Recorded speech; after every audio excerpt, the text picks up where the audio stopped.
I was hoping to hear you say that you were looking for venture capital funding for your expedition to the far land. I can provide you with plenty of that. Well, seeing as I started investing in the stock market, sure, I'll take some extra money. Thank God.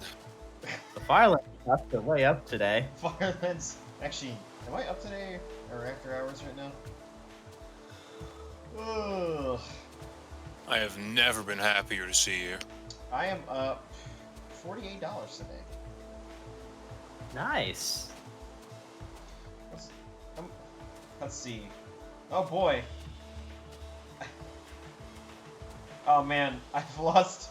Oh man, my my shares in Doge have gone down. I've lost 13 cents. Oh, that's so tragic. I love how volatile it is. It just constantly goes up and down. Hello. You may feel like a fool today, but in 10 years you're going to be glad you invested in Doge. I have like 2,000 shares of Doge because it's stupid shit. Yeah. Wait, are you referring to Dogecoin as shares of Doge? You know what I fucking mean. It's, Yeah, I know- he's buying little pieces of the actual Doge dog. I know it's not like the correct terminology, but it's easier to just verbalize it that way. Alright, fair enough.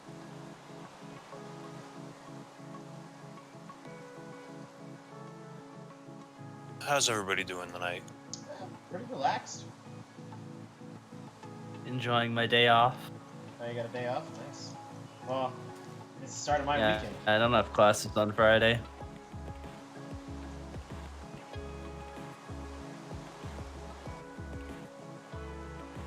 That's good.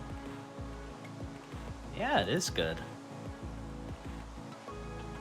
Town of Salem Mobile Premium. Oh boy. Mobile premium. Hell I yeah. would never require that. Not to be confused with Town of Salem Web Premium. So, True. I decided to turn on advanced OpenGL and see if it would maybe, like, better the frame rate. It just happened instead.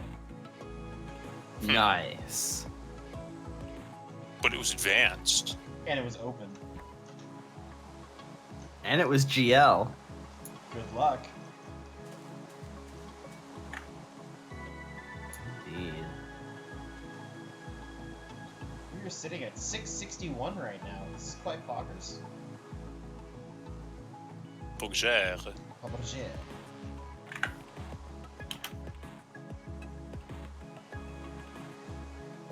We're gonna play Rank Splax. Are you excited? Yeah. Ranked Town of Salem. Yeah. Sorry, ranked terms of service.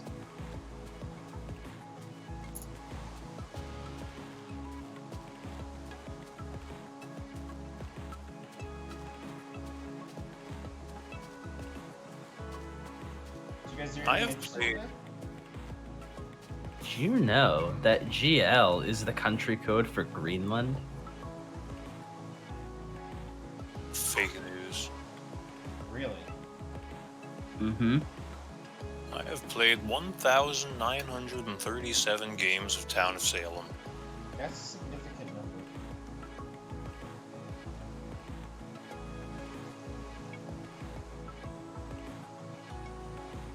Not enough.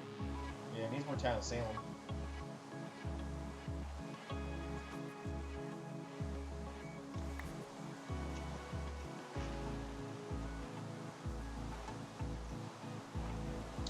We should hit the Spawn Chunks milestone this weekend.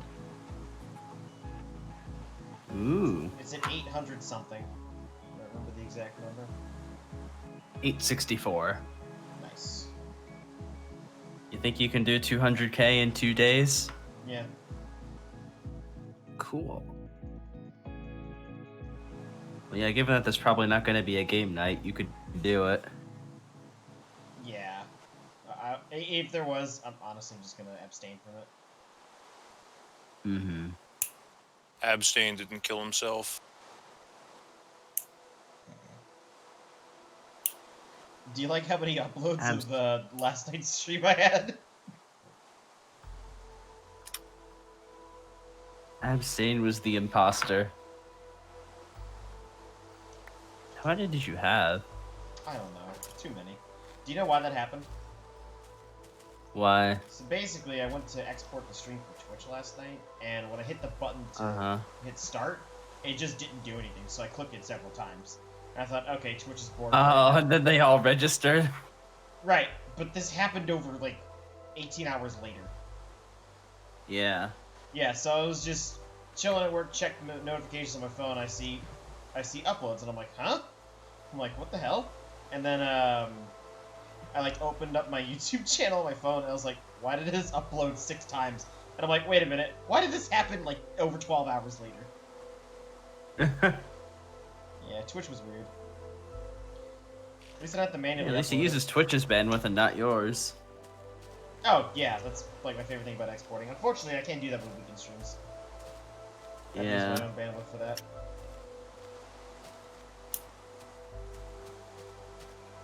I think what I might do for that is, rather than doing it while I stream, I'll record, well, I'll stream obviously, but I'll also record Saturday and Sunday streams, and then Sunday night start them on the upload. Mm-hmm.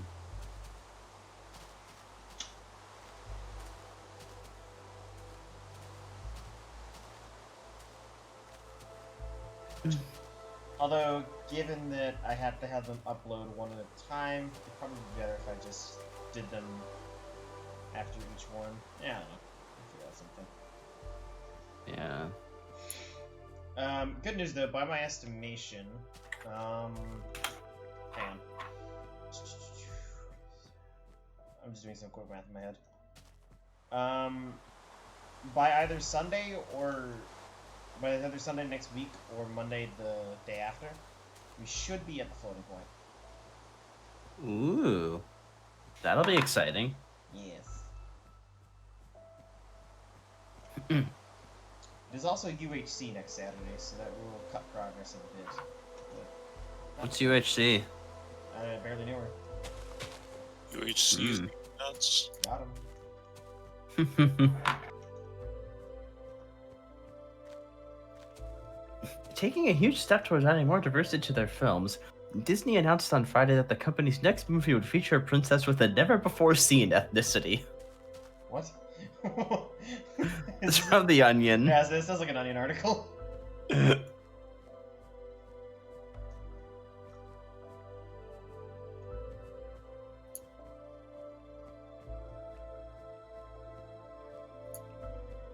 Obama claims Hulu executives killed in drone strike represented direct threat to Netflix's interests. Oh my god. Netflix's sovereignty.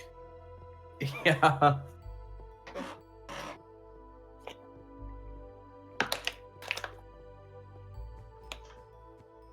Did you like what I said to Dumb? Actually, I'm Fig from the Ant Venom subreddit with 3 posts. Yeah. I guess that guy was just waiting for me to get to 60% before posting. Because it was the... Does that guy, like, ever show up in chat, or is he just some random guy? I've never spoken to him in chat. Unless he has a different username, but... Yeah. I did contact him on Reddit and he responded. Mm-hmm. But yeah, I figured he was waiting until then because he posted about it like it's on the same video that I hit 60%. Mm-hmm. And for some reason that video now has a single dislike, and I'm not sure why. Yeah.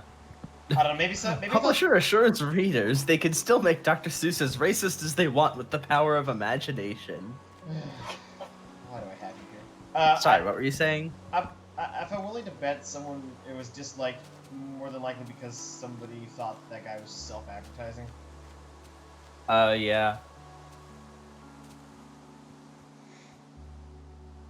Which is true. I'm actually using him as a proxy account. This is all but a ploy. Mm-hmm. In Is fact, Dumb also your proxy? Dumb is also my proxy. I'm so good at proxying people that I don't even know about it. Yeah. Maybe it's somebody trying to beat me there. Oh. Drop.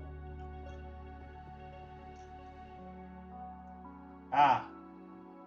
Lag spike. delicious.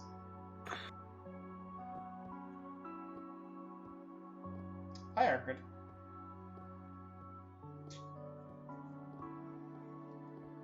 My god, Elon Musk unveils new XL flamethrower. Yes. It's just a picture of his exploded rocket.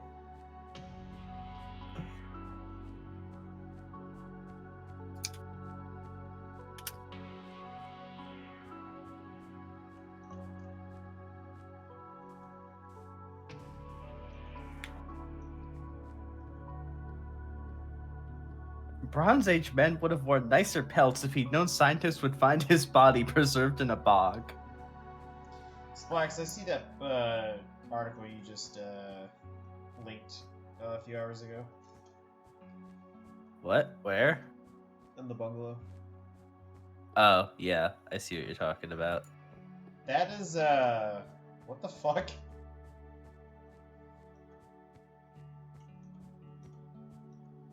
COVID announces plans to move operations to Texas full-time to escape burdensome regulations. True. And whoever the CEO of COVID is, they're a smart guy. I should have invested in COVID stocks. Yeah.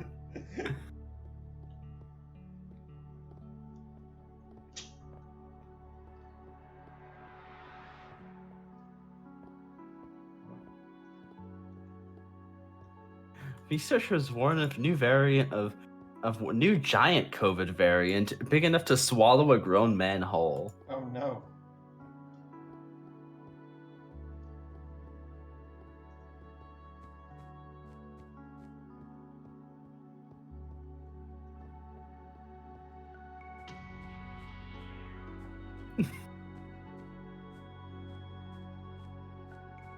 Okay, I think this is the dumbest thing I've ever read. Average American life expectancy falls 1 year after 97,000 square mile anvil drops on Wyoming. Wait, what?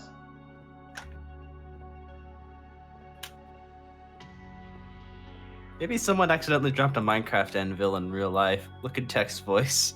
They even photoshopped a crater in. So, this is interesting. Yeah. I think I'm gonna do that on Monday. Fuck.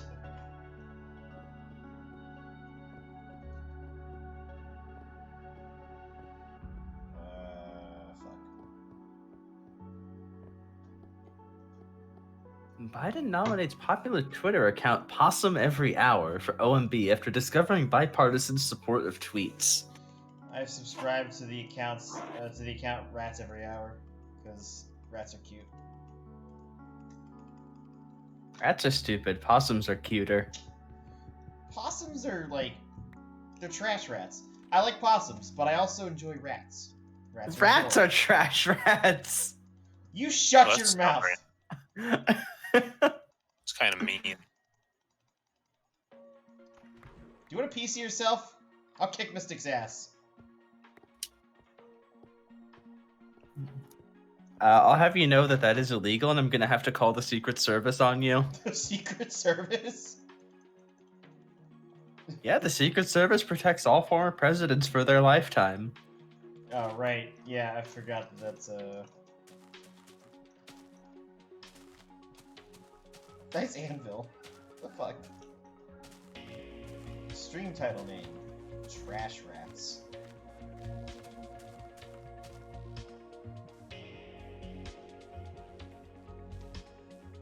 New military diversity initiative aims to make leadership look more like the countries they invade.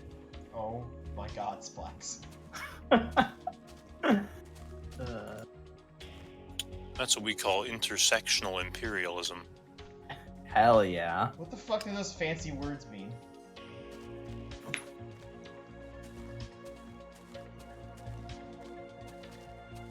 You see, intersectionalism is when you take a shape and you cut it up into many sections. And then imperialism is when that shape goes and invades another shape, like a circle invading a square. Or a triangle invading the fucking square. Yeah. Geometric warfare is a common occurrence. Geometric warfare. Man, that's another good title. I'll use that one.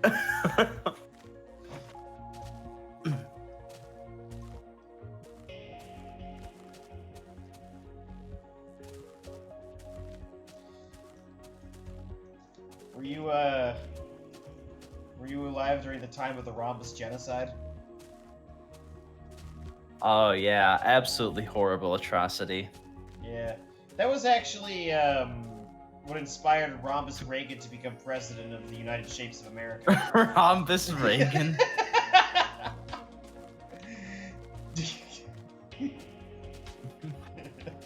All right, I'm actually proud of that joke there. That wasn't too bad.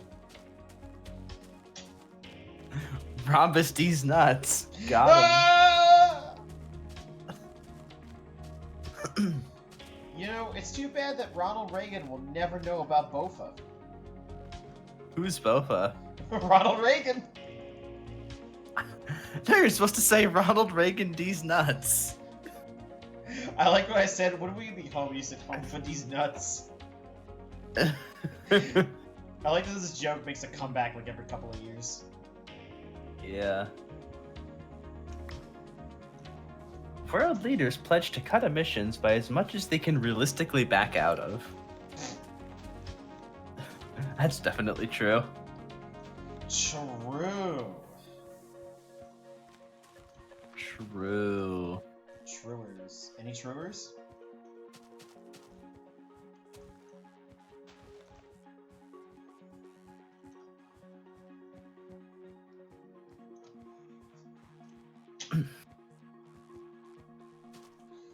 Ooh, we are halfway done.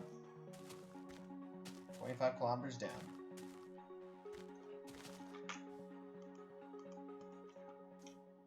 Oh my god. New gym member already seeing positive coronavirus test results.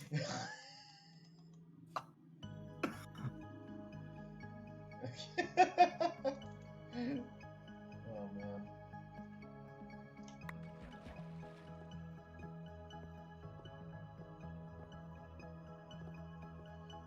One moment.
NASA welcomes litter of Mars rovers after successful breeding of Perseverance and Curiosity. Oh my god.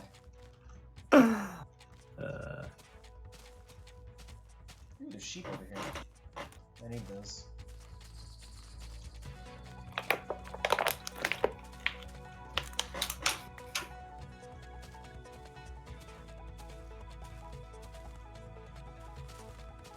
Dude, I'm really fucking thrilled to hit the floating point. it's gonna be really fucking trippy. Yeah, I don't know exactly like what time.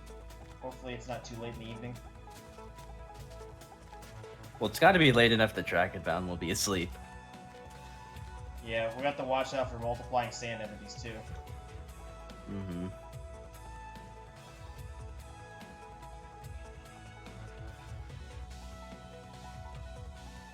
Which, by the way, you can stop the multiplying sand entities by reloading the world in this version, but in InfDev that actually doesn't work. Which is rather strange. Interesting.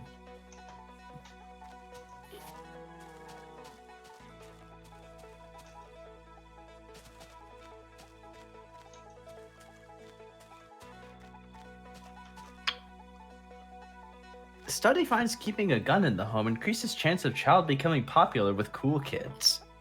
Oh no. You know, I'm surprised we haven't found another golden apple yet.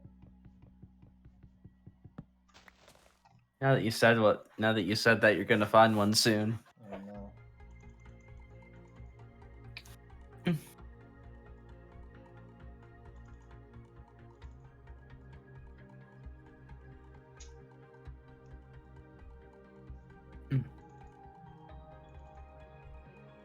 Vroom.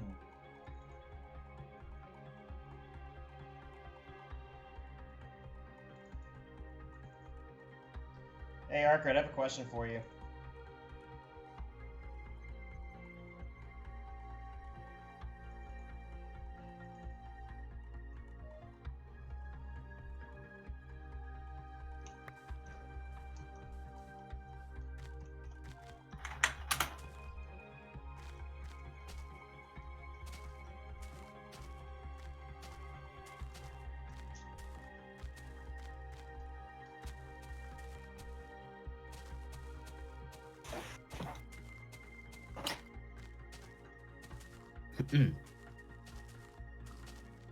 Bug is currently live. Nice. Imagine 700 years in the future, through some last vestige of the internet kept in an underground server, a notification miraculously appears on your device, which has been preserved in nuclear dust from the Fifth World War. One night, an alien working a late shift at the Museum of Archaeology notices the cracked screen suddenly light up, and upon it, one word arises from the battered code: Amogus. They do not know what the word means. They ponder it deeply. They scour the ancient tomes, desperate to understand its mystifying origin. It drives them mad. Is it a primeval cipher, the motto of a bygone civilization, a message from God? Night after night, they study it by candlelight. They flip through pages in books so old the slightest cough would turn the paper to a fine off-white powder. The answer is nowhere to be found, and then they are struck by a revelation. I was not meant to know this word. Its esoteric nature escapes my grasp for a reason. What if its meaning is too enlightening to bear? But with this revelation comes anger, spite, despair. Why shouldn't I understand it? What cosmic forces are there at play to keep me from such knowledge? In a fit of desperate rage, they shatter your device against the wall and exclaim, arms raised to the heavens, "This is literally 1984!" Silence. Their pleas are unanswered. Sadly, in the end, their inability to unlock the word's meaning drives them to suicide. Its secrets are never known. So I ask you this. Is it better to die having never understood the true mind-bending nature of Amogus, or to be driven mad by the little space rat in his blood-red suit? If you knew enlightenment would render you incapable of living on this mortal earth without making daily references to a game of space mafia, would you accept it? With knowledge comes power, but also endless suffering. Choose wisely, and be wary when standing at the edge of that great abyss we call the truth, lest you fall too deep. That was way too philosophical. That was pretty funny though. I wonder if I can pull up some copy pastas on my phone. Oh my god, Fig. Hold on, look at text voice. This is really funny. Give me a second.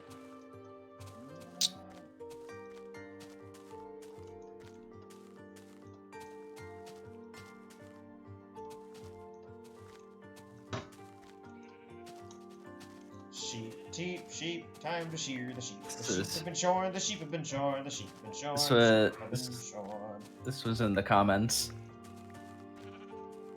Alright, hang on. Climbing a hill.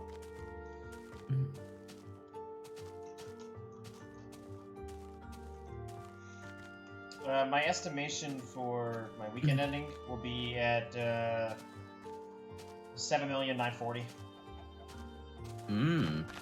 Roughly.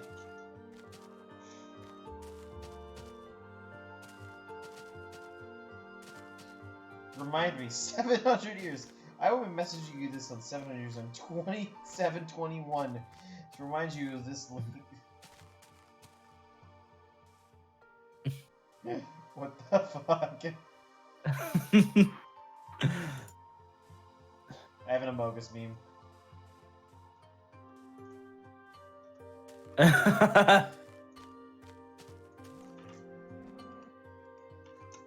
Red, he's sus.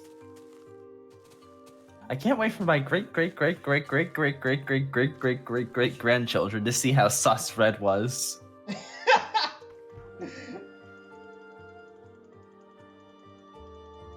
you guys know Red is sus? And that is a reference to the popular game Among Us! Haha!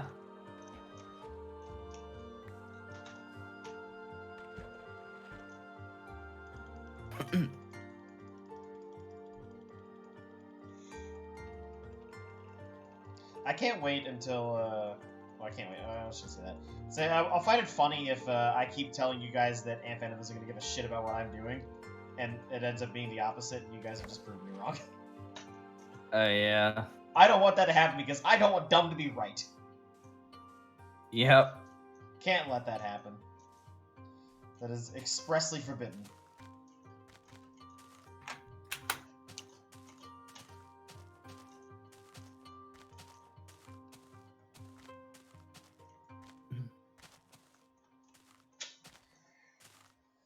Hey, guess what the next milestone we load into the tracker? 69%.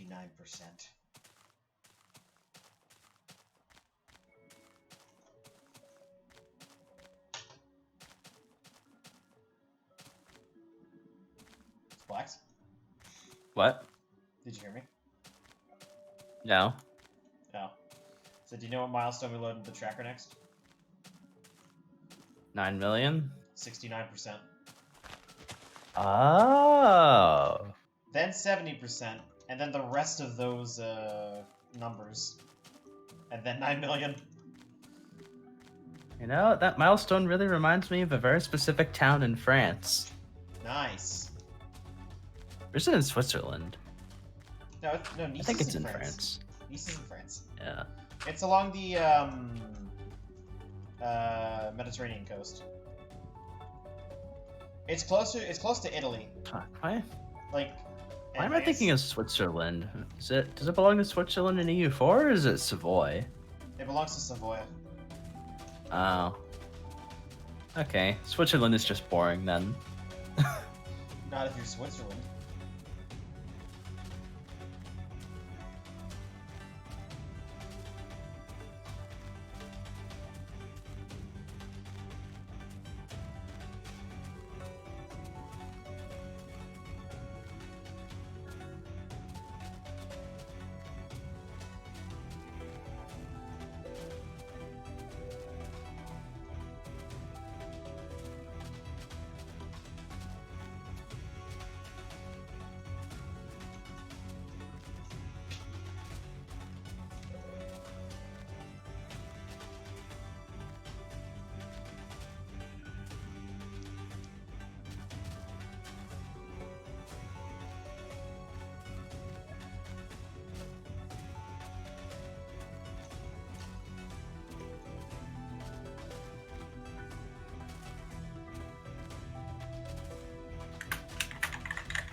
Among Us, Among Us.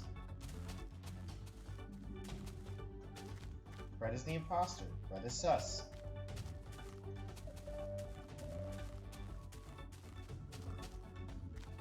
Sus, sus, sus.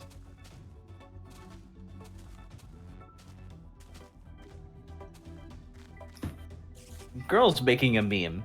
Screenshot of a tweet. LMAO. Boys making a meme. We are insufferably sexist. Yes. Arkard, I like your location on Twitter. Digging in the nether. Oh, cool. We're born in the same month. Ticking in the nether.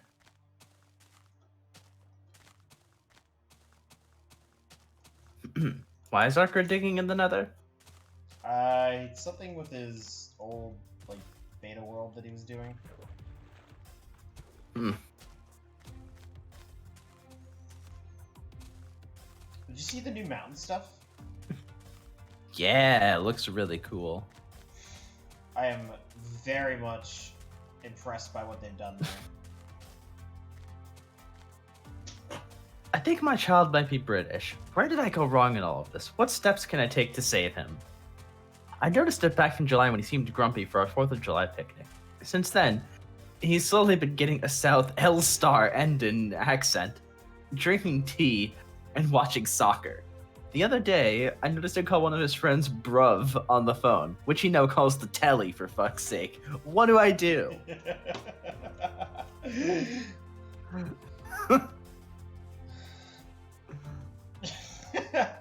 We can't have people being that British here. That's illegal. We better arrest Spamo. Get him. I'm gonna host that in Dumb's Discord. I'm sure Raffy will enjoy it. Yeah. When is Killo gonna resurface? As soon as you reach the far lands. Aha.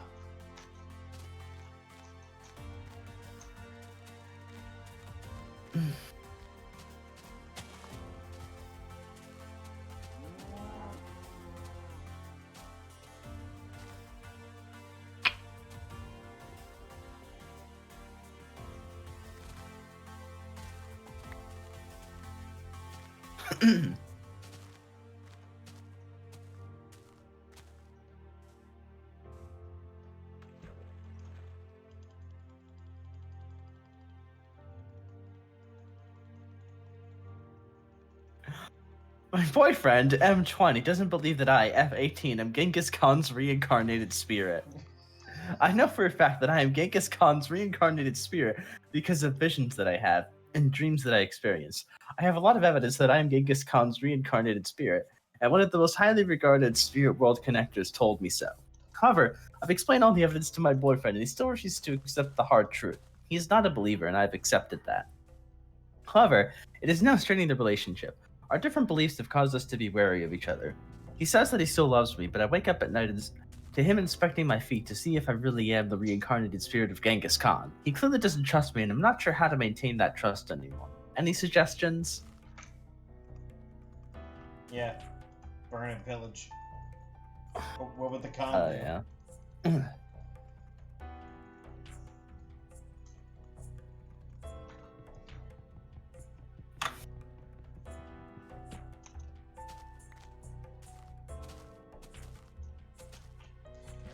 Look at that delicious ocean.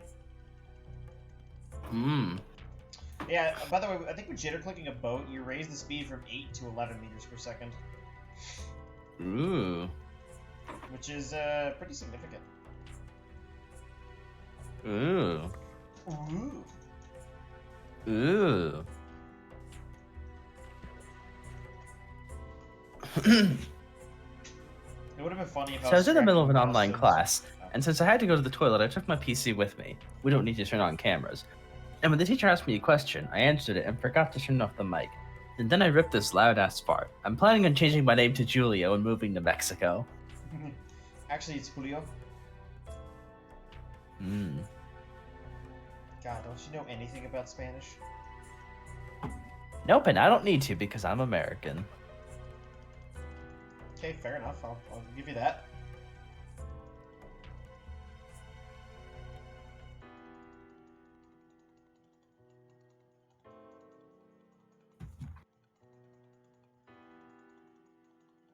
I am very knowledgeable about the state of Mexican politics from 1910 to 1920, and other than that, I know nothing about Mexico.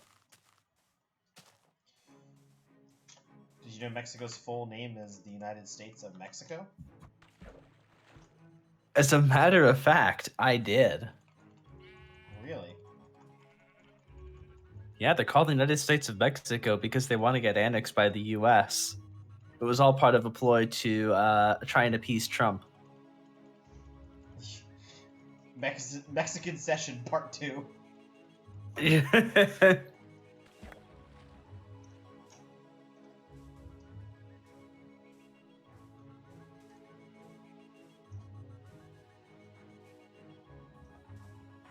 mean, the U.S. technically invaded Mexico twice in the 1910s, although never with the intention of, like, actually taking land.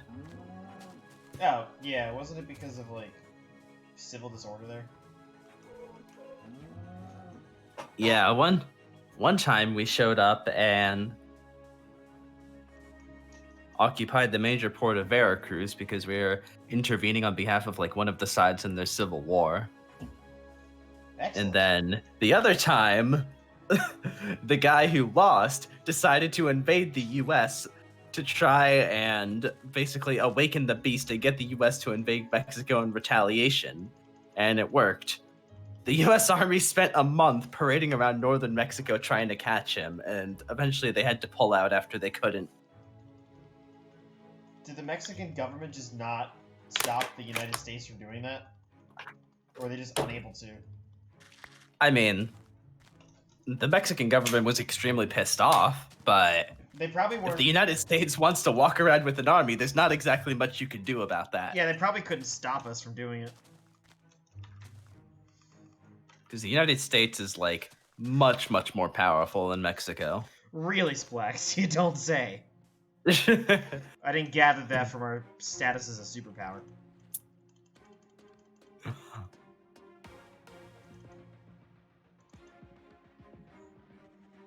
You know where all of our power comes from? Joe Biden? Geography. That's the Wow. that is the reason we're such a powerful nation state. Yeah. We have one of the largest continuous unbroken masses of land for fertile agriculture. Yeah. Which, don't worry, I'm sure we'll ruin in like a few decades. Yeah. Yeah. Despite the Germans' best efforts, the Mexicans never seriously considered getting involved in World War I, but the United States did offer a few favors in exchange for their neutrality. Yeah, I mean, don't doubt it. Yeah.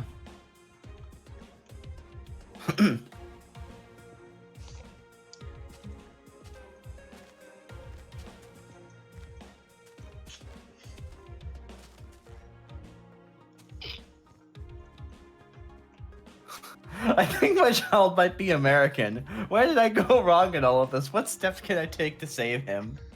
It's just like a reverse. I noticed of it back previous in one. November when he seemed grumpy for our 5th of November picnic. Since then, he's been steadily getting a southern U.S. accent, drinking coffee, and watching American football. The other day, I heard him call one of his friends dude on the phone, which he now calls the TV for fuck's sake. What do I do?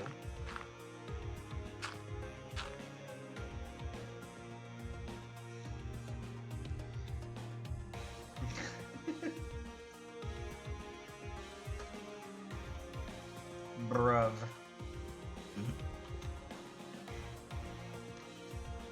Wait, what does the old iron texture look like? Oh my god, the old block of iron texture is weird. Which old block of iron? The one in this version. Oh, that's not the hideous block of iron. You mean the one from like Classic? Yeah.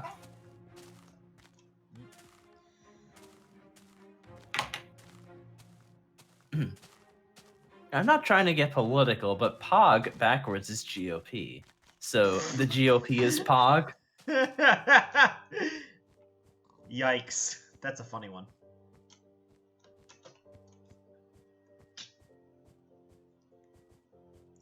We heard of here first. The GOP is POG.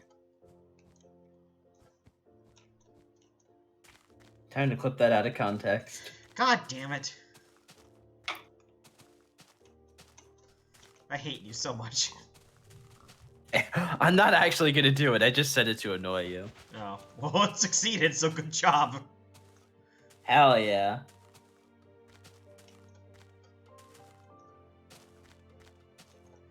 You'll never catch me red-handed being a Republican. See, Don't worry. I'm a chaotic evil. You never know if I'm actually gonna clip it or not. Yeah, I know. I hate you. You're the worst. Well, at least you're not dumb. Yeah. I guess you could also be Kothar, too. Kothar may be bad, but he hasn't committed the unforgivable sin of being British. No one can absolve you of that one.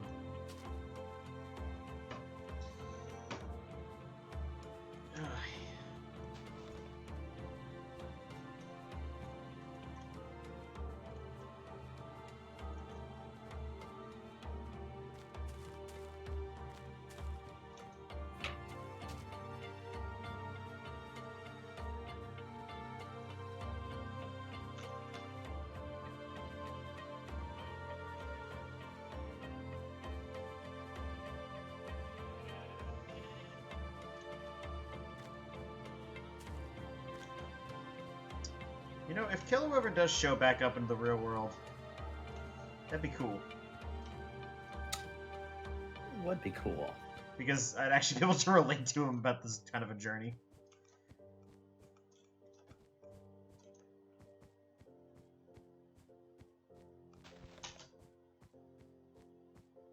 Do you know how old Kilo is? I think he was 19? I was gonna say, if he was like a high school kid, he's got endless free time. Maybe he just wasn't working or anything. Yeah. I mean, that's definitely the answer. Even in college, if you don't have a job, you got a lot of free time. Yeah, you're a good example of that. Mm-hmm.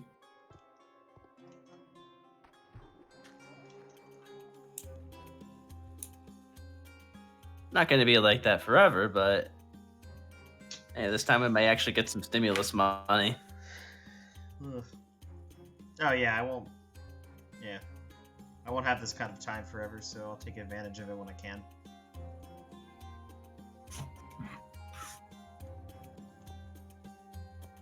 Yeah, you won't have this kind of time when you become an admiral. I'm never going to be that, but okay. You're not just going to be an admiral, you're going to be a great admiral. Oh boy, which one am I going to be? You're going to be Leif Erikson. Oh boy, Leif Erikson, my favorite well-known naval admiral. Hingadingadurgan.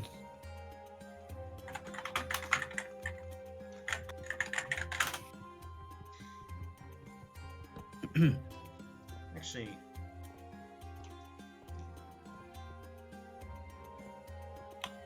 although, for your information, Leif Erikson actually is a great admiral. offensive Yeah. doesn't surprise me.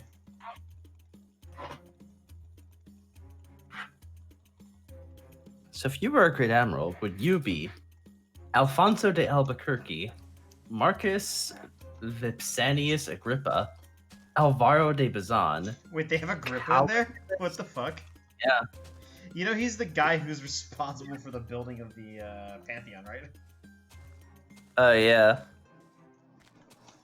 Callimachus of Alexandria, Jacques Cartier, Christopher Columbus, James Cook, Andrew Cunningham, Michel de Ruyter, George Dewey, Don John of Austria, Andrea Doria, John Dukas, Francis Drake, Leif Erikson, Eric the Red, David Farragut, Vasco da Gama, Comte de Grasse, Hanno, Ehredin Barbarossa, Henry the Navigator, Kimilko, John Paul Jones, Ferdinand Magellan, Horatio Nelson, heard of that guy before,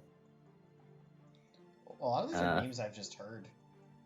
Chester Nimitz, Matthew Perry, Murat Rees, Formio Pythius, Marcus Attilus Regulus, Roger of Lauria, Zenovi Rajastemski, Shi Lang, Alfred von Trippitz, Togo, I don't even know, Haihachiro, sounds Japanese, Turgut Rice, Fyodor Ushakov, Fernando Villamil, Peter Wessel Torchenskald, Irasucho Yarnamoto, Yisun Sin, and Zhang He. I probably completely butchered like 75% of that pronunciation. More than likely, yeah. Marcus Atilius Regulus. Probably lived between 307 BC and 250 BC, was a Roman statesman and general who was a consul of the Roman Republic in 267 BC and 256 BC. Let's see. Let's see why he's a great admiral. Oh, he served as general in the First Punic War, where he defeated the Carthaginians in a naval battle at Cape Ecnomus near Sicily. So he was there. He was there at the Battle of Ecnomus. Okay, that's why he's there. Which, I believe until World War II, was the single largest naval battle in terms of men in history. Huh. There were Doesn't surprise me. There was like over 250,000 Romans there, and like an equally large number of Carthaginians. My favorite bit of naval history is when Russia spent 2 years sailing a fleet out of the Black Sea all the way around Africa and over to Japan just so they can get their asses kicked. And like most of their fleet sunk. That's one of Russia's big problems with power projection, is they don't have like good ports and coastline. Yeah. We have a huge advantage with that, with access to the Panama Canal, and given how much Russia, how much we have. Russia has the Black Sea, which is fine, except for the fact that all of their ships have to pass through the Straits of Turkey. Actually, it's the Straits of Marmara. Yeah, whatever. And they've got the White Sea, which is frozen most of the year. Yeah. Although that will change in the coming years. Oh, thank God. They do have Vladivostok over in... Finally, my stocks in the White Sea are going to go way up. Hell yeah. I think on Monday I'm going to invest in the cruise liners, because they're low right now because of COVID. But we know that eventually things will return to normal. When that happens, things will go back up. Yeah, Horatio Nelson was like one of the big names that stood out to me there. Was he during the Revolutionary War? He was a British officer in the Royal Navy, and he won many important victories during the Napoleonic Wars, such as the Battle of the Nile, where he sunk the fleet that brought Napoleon to Egypt. Okay. Because, you know, Napoleon had the great idea of invading Egypt for some reason. Yeah. And he was a major contributor to the Battle of Trafalgar, although he was fatally shot during the battle. One of my favorite, like, things about, like, ancient history is, like, how, since the Romans were primarily, like, a land-based power, their method of naval fighting was just to turn a naval battle into a land battle. Mm-hmm.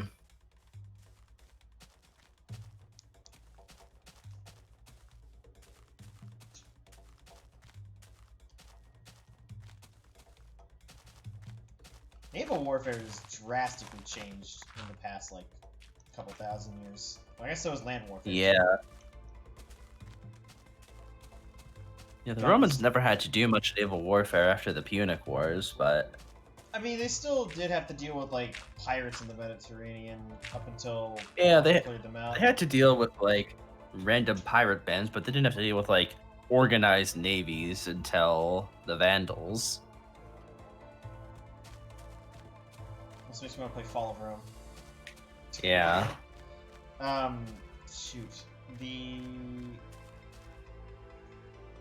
I do remember that I think they had to deal with a fleet at Corinth. at some point. Mm-hmm. No, it wasn't that. It was some other reason involving Corinth being defiant that caused the Romans to raise it in like 146 BC.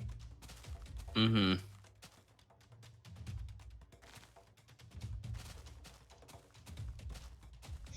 Once they had control of the Mediterranean, they could just ship grain I and remember goods directly to... Mike Duncan mentioned like one of the interesting things about the fall of the West. Yeah. What about the Fall of the West? So one of the interesting things about the fall of the West is it's entirely like a what-if scenario, but if the Italians were not like so extremely xenophobic and refusing to accept the Germans as anything but like barbarian savages, then maybe we could instead be talking about like the rejuvenation of the empire under the German emperors, like we do with the Illyrian emperors in the crisis of the 3rd century. Yeah, because you had the Illyrian emperors during the 3rd century crisis, and then you had, well, before that it was just like provincials outside of Italy. Mhm. You know, prior to that it was like basically Italians. Really Yeah. Romans. I think it was either Hadrian or Trajan who was the first provincial to be emperor. It was Trajan. Yeah, and before that, it was like only Italians that were allowed to be emperor. I believe it was Trajan. Yeah, it was Trajan.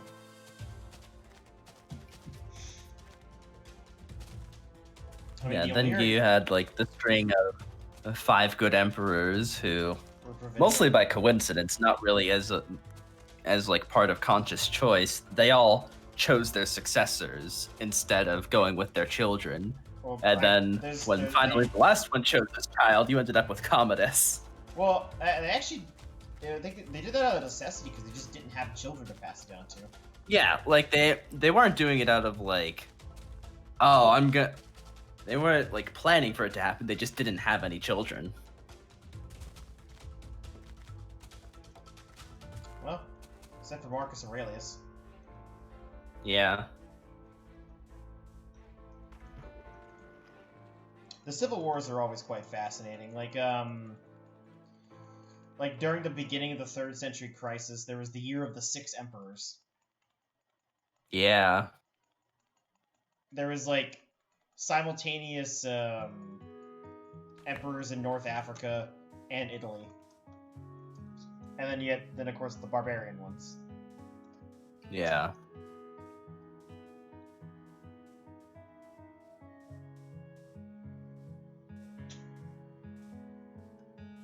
And of course, a big contributor to the crisis of the 3rd century was that, like, every emperor would traditionally give the army, specifically the Praetorian Guard, a massive bribe to not overthrow them, because none of them had any military experience. Yeah. And then when the army came to expect this, or like the Praetorian Guard came to expect this, then, like, that was really wreaking havoc on the budget. Yeah, not to mention the overall debasement they were still doing as well. Mm-hmm. I think by the end of the crisis, the denarius... The Romans didn't really understand economics. I mean, no, they didn't. What's really interesting, though, is the late antiquity, is how you see the gradual transition into the medieval world. And you see it through, like, certain things that happen that end up becoming the norm later on. A good example is something that Diocletian did was if let's say your dad happened to, I don't know, be a farmer, or let's say make shoes or something. Well, now you make shoes, and your children will make shoes, and their children, and so on and so forth. And that kind of started that trend of a family doing the same thing each generation. Yeah. I think at that point, they also lost their ability to move. Like, they actually had to request permission from the emperor. I guess rather the government to move. Yeah. And then, of course, over time, the nobles began to protect themselves, and then you see that gradual beginnings of feudalism. And I guess I guess the manorial system. There's nobody who just came up one day and was like, "Hey, let's do feudalism." It was all like a very gradual transition. Yeah, and even like after the fall of the West, the Classical Age wasn't really over. I've seen floated around that there's a better date for the end of the Classical Age, and that's the Arab invasions. Fuck the West. Because the Arab invasions really changed everything. Yeah. The Fire Nation? Yeah, the Fire Nation. Yeah. I mean, they came Alright, out I'm of... so sorry. Can you fill me in on the past 3,000 years? Right, so some dudes decided to plant some seeds near a river. And now I'm playing a block game. I'd say that was a pretty... I mean, it's technically I correct. can't get from here to there without buying a boat. I'm sad. I miss you. How did this happen? We're discussing the collapse of the Western Roman Empire and the gradual transitions from society then into feudalism. Is this the sequel to our previous discussion on the Bronze Age collapse? I thought we were talking about industrialization. Not industrialization. Reconstruction. Yeah, industrialization in the Bronze Age. I wish we knew more about the Bronze Age collapse. Be right back in about 45 seconds. Okay. Alright.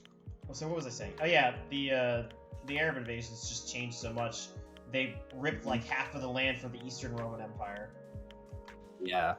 And I think a good reason why they ended up losing was because the Sassanids and the Romans spent like 30 years beating the shit out of each other for no reason. You know, I just now realized that you said Arab invasions and not era of invasions. Oh yeah, I said Arab. Yeah. Sorry, Anyway. I'll rephrase that. The Rashidun Caliphate. Is that better? Rashid and these nuts.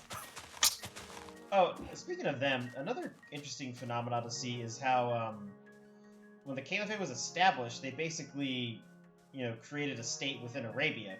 But by the 9th century, it was either the 9th or 10th century, Arabia had devolved back into tribalism again. Mm-hmm.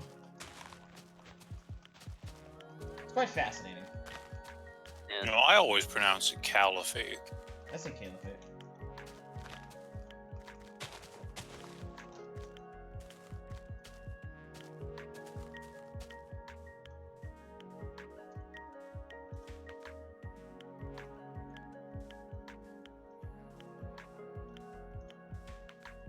Alright, Splax, here we go. Apparently, Michael de Ruyter? I don't know how to pronounce this, but he was a Dutch admiral who had many great achievements during the Anglo-Dutch Wars. And he earned the honor of being a great admiral in Civ. Wow. That's a great achievement, is to be a great admiral in Civ. Yeah. What made him so great? Why wasn't he just an admiral? I don't know. Apparently he won a lot of great victories against the English and French fleets. Do you know where the phrase, damn the torpedoes, full steam ahead comes from? Nope. Admiral David Farragut. Hmm. Who was on that list that you read. Hmm.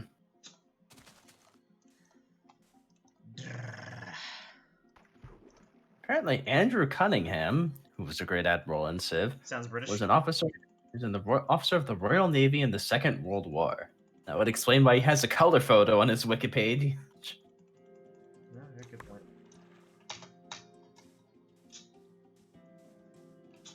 Oh yeah, wasn't there some dude who fought during the American Revolution and was able to live long enough to be photographed? In like the 1850s or something? Probably.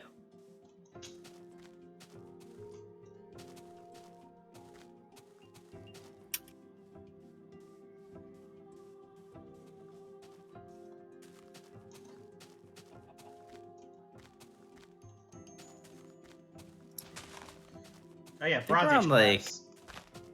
I think around like the 1930s or 1940s,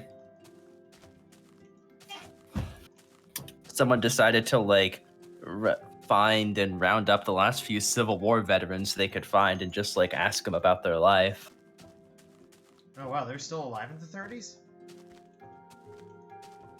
Yeah. It must have been interesting because they saw the country transform drastically over their lives. Mm-hmm.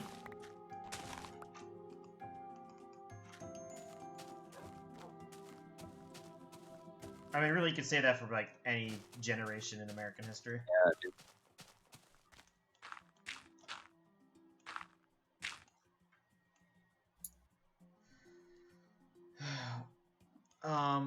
Yeah, so Bronze Age collapse. I wish you knew more about that. Mm-hmm. You never know, maybe the sea peoples were actually mermaids.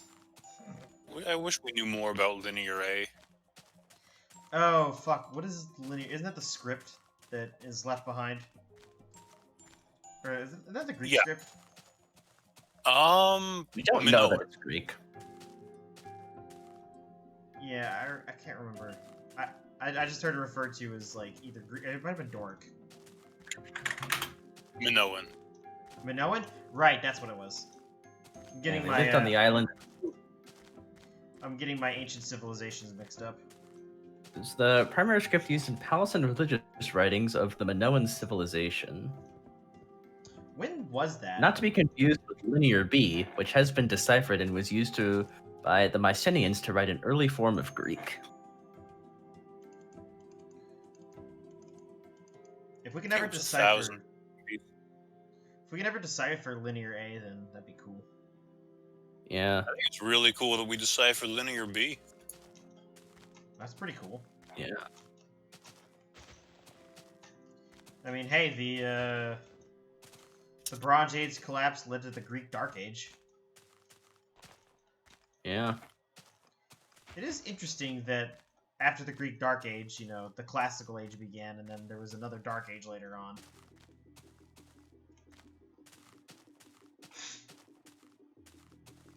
And then it bounced back. It's very interesting seeing how things, like, cycle over and over again.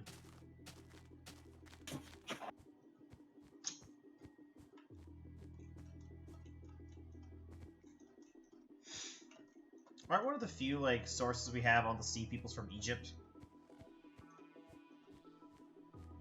Yeah, I think so. Because they're... I mean, it's not that hard to see people. Because they're, like, the one civilization that didn't immediately fall apart. Yeah.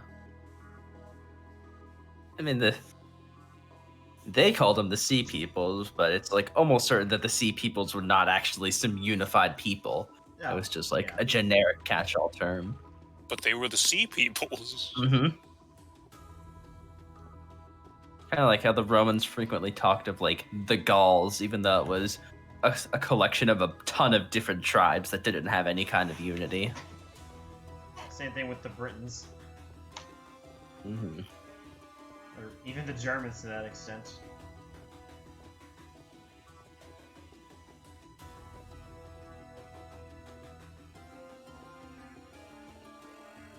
German, he's nuts. You can apply that to a lot of large categorical groups like Celts as well. Celts, nuts. The Celtic languages used to like be more widespread than German until they were eventually supplanted by them. Yeah, the Celtic genocide was a very sad thing. Oof. Who participated in a genocide, Barney? Oh my god.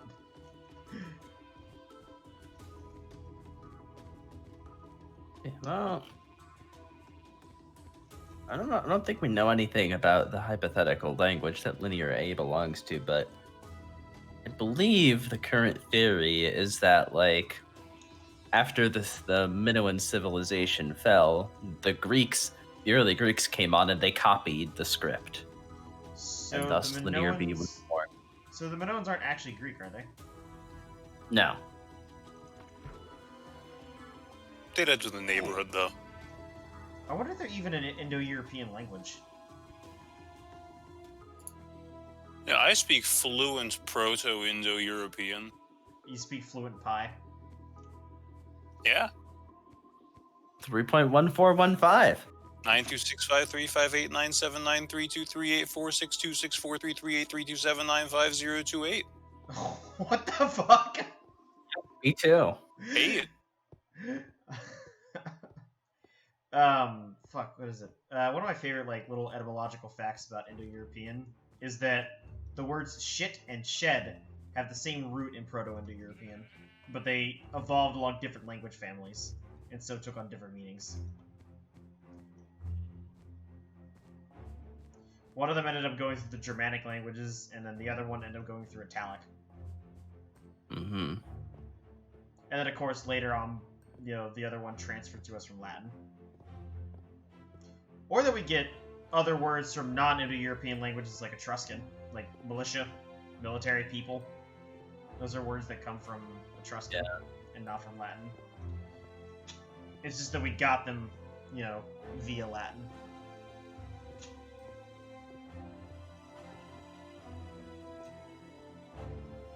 I remember listening to someone once, I think it was a podcast, who basically broke down how we could pretty thoroughly narrow down where the Proto-Indo-Europeans lived, just based on like what plants and animals they have words for. Wasn't it in Ukraine? North of the Black Sea, basically? Yeah, around like the Ukrainian steppes is where we believe they live. Somebody say Ukrainian ball in search of gas. Mm-hmm. They've done the same thing by tracing the dates of swastikas that have been drawn. Wow, I didn't know Hitler was Proto-Indo-European. Because true that once you're in the far lands, you're gonna play Ukrainian ball in search of gas. For legal reasons, I don't know. But you know how that like symbol originated like in that area, and then it kind of just spread with the Indo-Iranians as they traveled, and that's why it became so prevalent in India later on.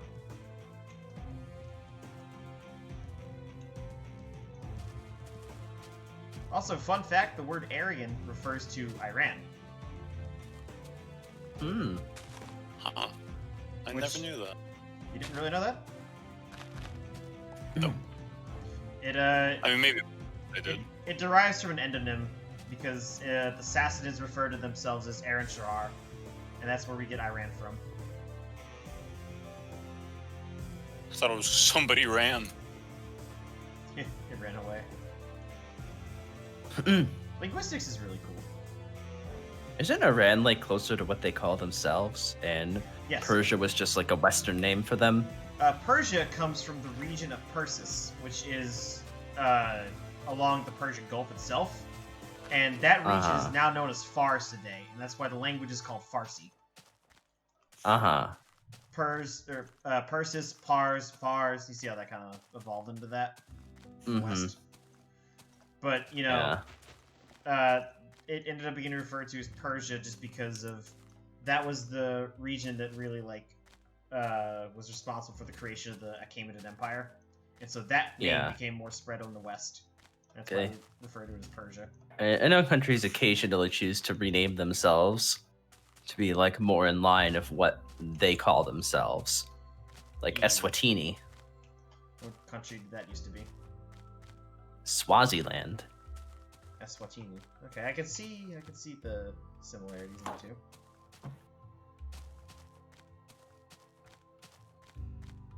So the Minoan civilization flourished from about 3000 BC to 1500 BC, and finally collapsed around 1100 BC. That's quite a long time.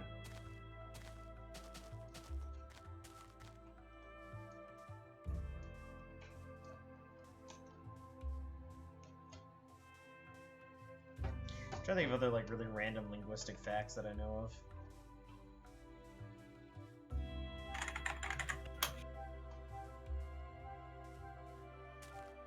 Do you know about the other language isolates like Basque?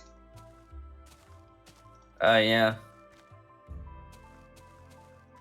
Are there any other language isolates apart from Etruscan and Basque? Well, Basque is the one still around.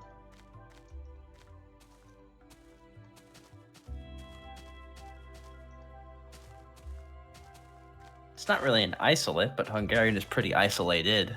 Oh, from the Uralic group? Yeah.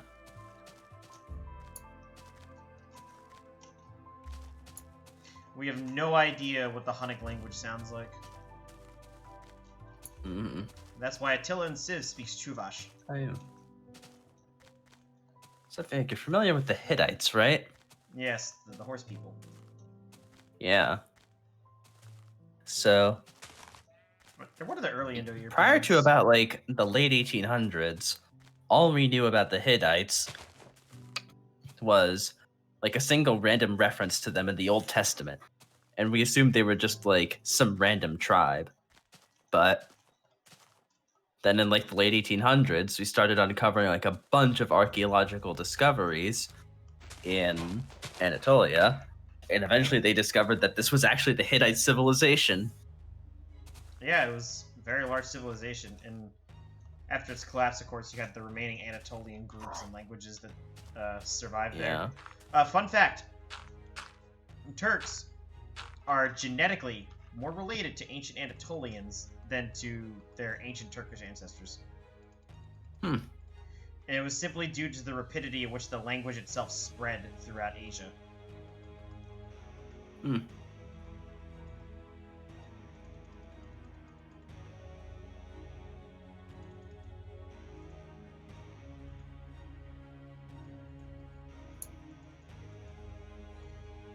I mean, think about how fast Turkish spread as a language.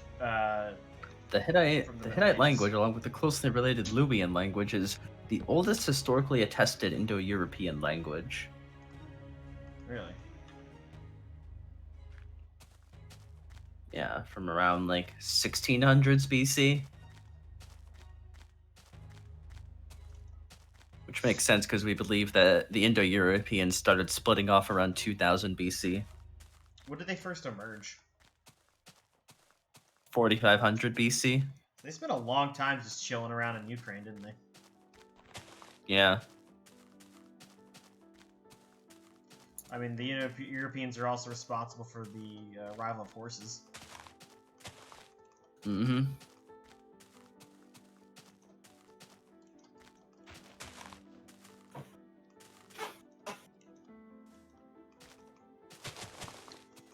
Oh, I think it's also believed the Scythians ended up introducing like nomadic warfare into like the steppes of Eastern Asia. Mm-hmm. Because they were very widespread as a people group throughout the Eurasian steppe, at least in the western part. And they obviously had contact through the like Tarim Basin into China.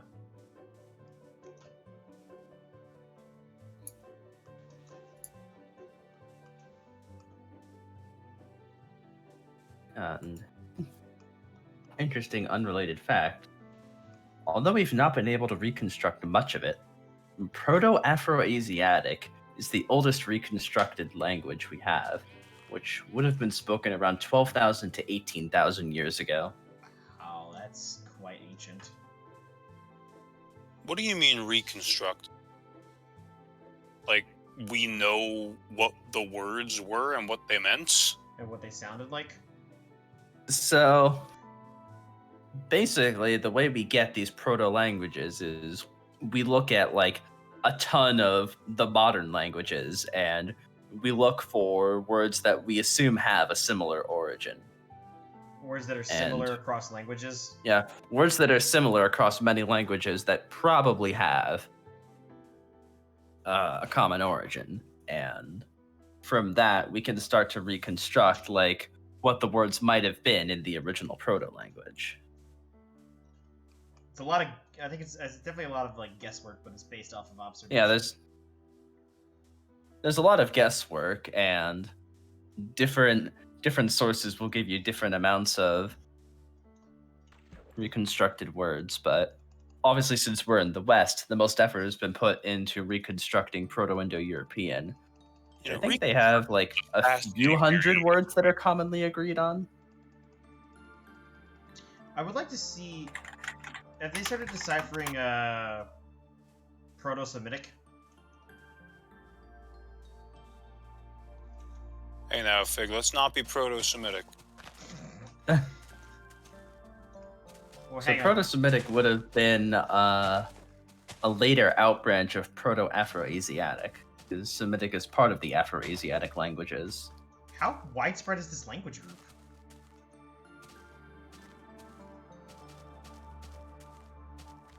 Does it cover all of the African? No, it can't cover all the African languages No. because you got the Bantu languages in the south. So, Like south of the Calamari Desert?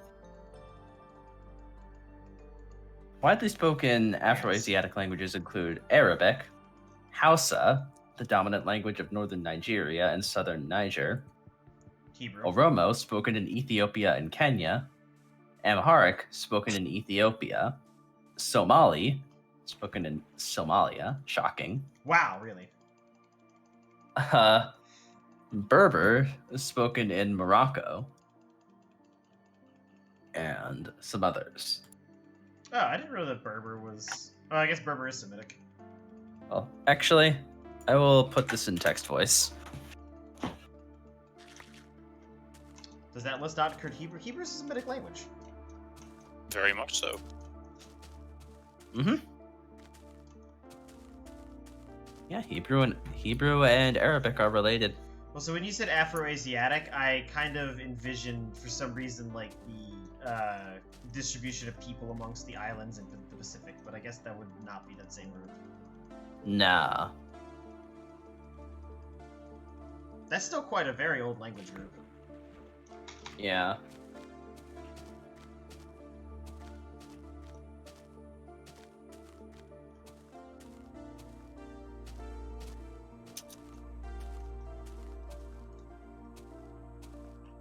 Yeah, and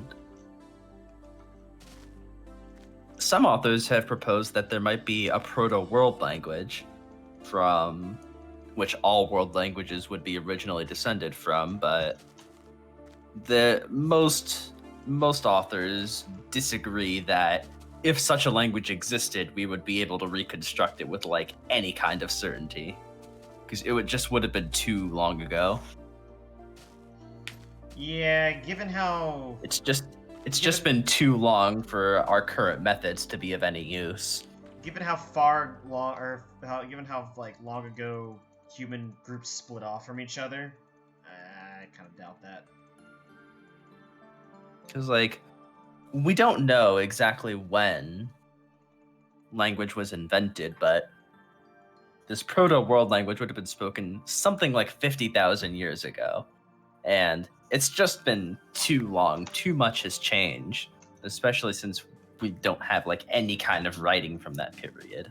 Just a few cave paintings. You can't And really cave paintings aren't language. You can't really interpret anything from that, really. No, in terms of language. Hmm. Speaking of like ancient things like that, and in fact, Neanderthals were around back then. An interesting, like, I guess, I'm not sure if it's a hypothesis or theory, but about the effects of the uncanny valley. Hmm. And like why human-like things that aren't really fully human spook us.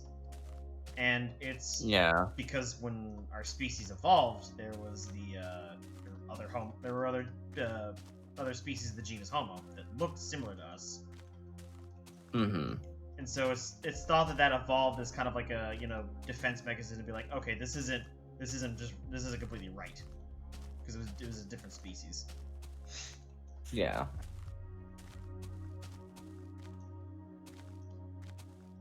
So Afro-Asiatic is a large language family of about 300 languages that are spoken predominantly in West Asia, North Africa, the Horn of Africa, and parts of the Sahel. It's a pretty widespread. In addition to languages spoken today, it also includes several important ancient languages such as Ancient Egyptian, Akkadian, Biblical Hebrew, and Old Aramaic. Oh wait, ancient. All of which are from the Semitic branch. I guess that makes sense. The original homeland of the Afro-Asiatic family and when the language was spoken are yet to be agreed upon by historical linguists, but proposed locations include the Horn of Africa, North Africa, the Eastern Sahara, and the Levant. I feel like it was the Levant. It would have been more widespread out into the Middle East rather than just North Africa. Mm-hmm. I'd be willing to bet either the Horn of Africa or like along the Red Sea. Yeah.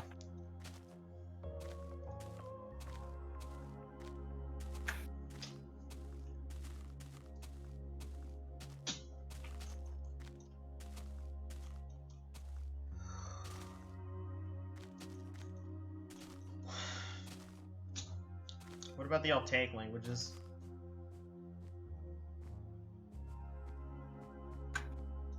I shall look that up. I wonder if Turkish falls into that.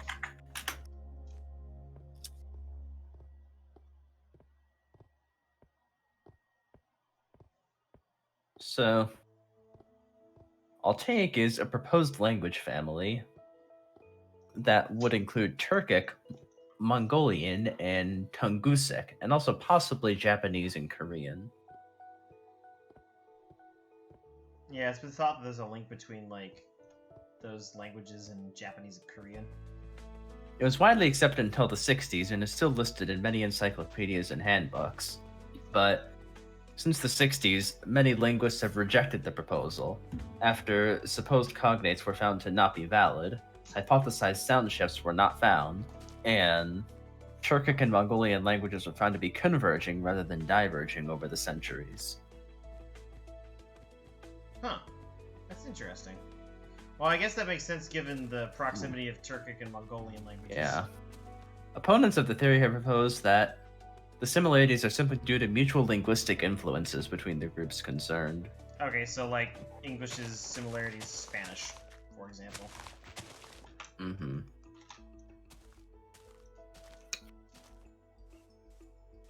So the original hypothesis only unified the Turkic, Mongolian, and Tungusic groups, but later proposals to include Korean and Japanese into a sort of macro-Altaic family have always been controversial.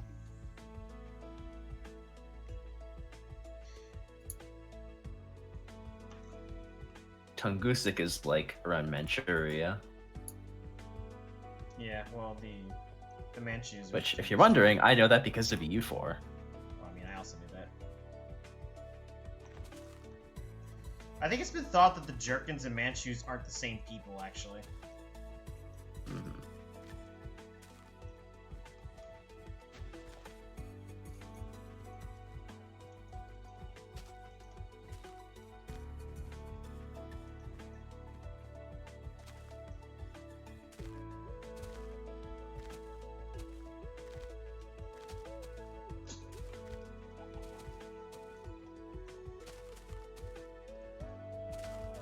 Yeah, so Korean is just like a completely isolated language, but Japanese, it does technically form a small family with the languages of the Ryukyu Islands. That means there must have been some travel between Ryukyu and Japan. Mm-hmm. Languages. Well, I don't know. Well, I do know it was eventually settled and was, you know, a kingdom on its own. That might be why there's similarities there. I find it interesting that Korean's a language isolate. You think it'd be similar to something nearby. Yeah. China's its own entire language family. Yeah.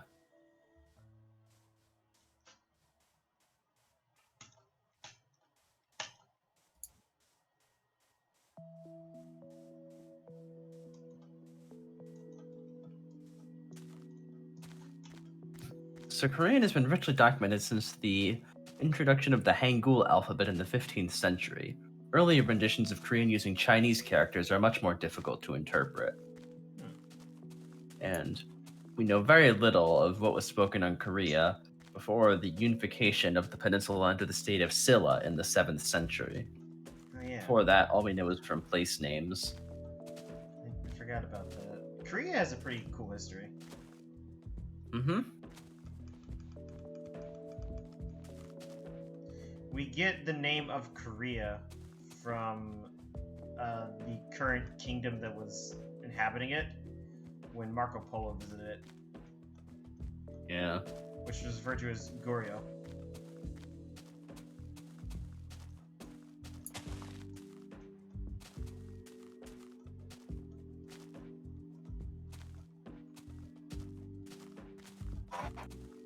Yeah, North Korean and South Korean are not considered to be separate languages, although they do form what is called a dialect continuum.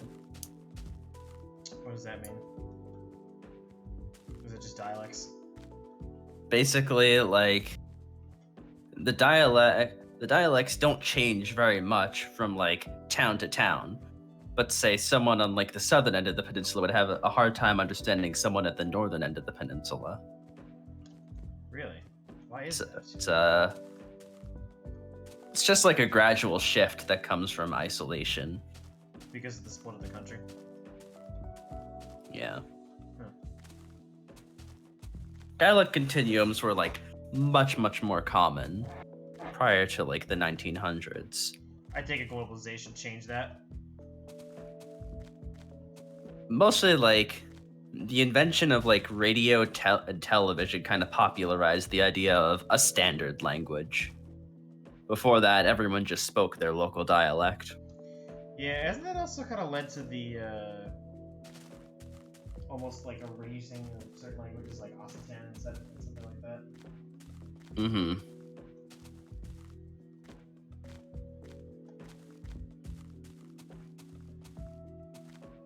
I think what other language is Welsh? Yeah, no. Was it pushed Nowadays, like, unless you are like fiercely protective of your local variant of the language, yeah, you're gonna lose it. back? Yeah, just due to the Like, way World like the War people II. of Quebec who are very fiercely protective of their French. Good for them.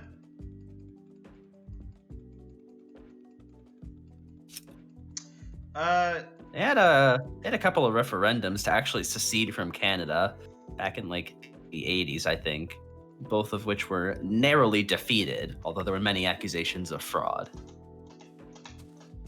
What The vote to secede actually won by a lot. I have a lot of gold blocks to prove it. Okay, dream. Yeah.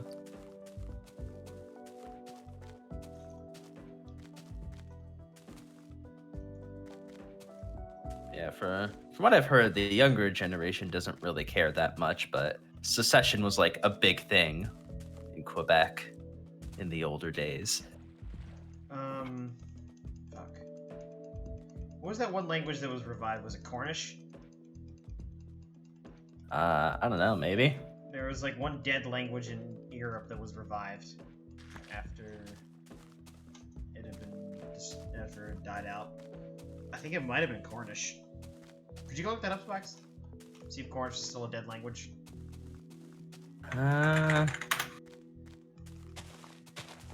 Is Cornish still a dead language.com? Please tell me that exists. I'm sure it doesn't. Well, if Cornish was alive, I would expect it to be alive in Iowa because they have a lot of corn there. Yes.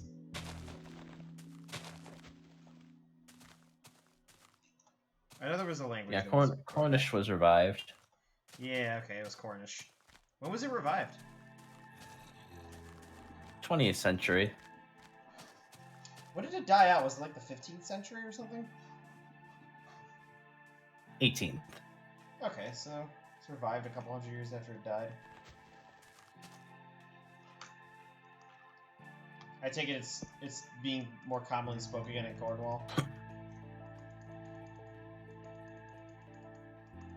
So since the revival of the language, some Cornish textbooks and works of literature have been published, and an increasing number of people are studying the language. Recent developments include Cornish music, independent films, and children's books. And a small number of people in Cornwall have been brought up to be bilingual native speakers, and the language is taught in schools. The first Cornish language daycare opened in 2010. That's pretty cool, honestly.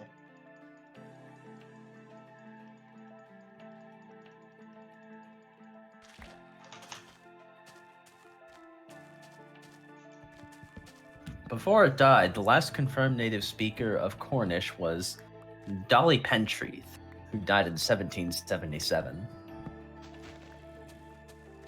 Why did it die? Well, I guess it died out just in the influence of English. Yeah.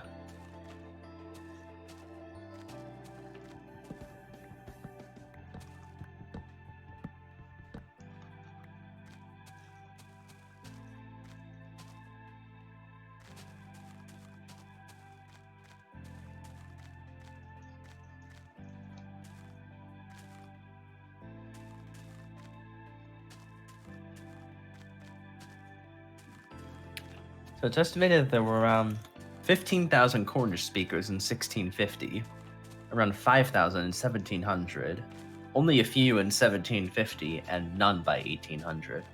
Jeez.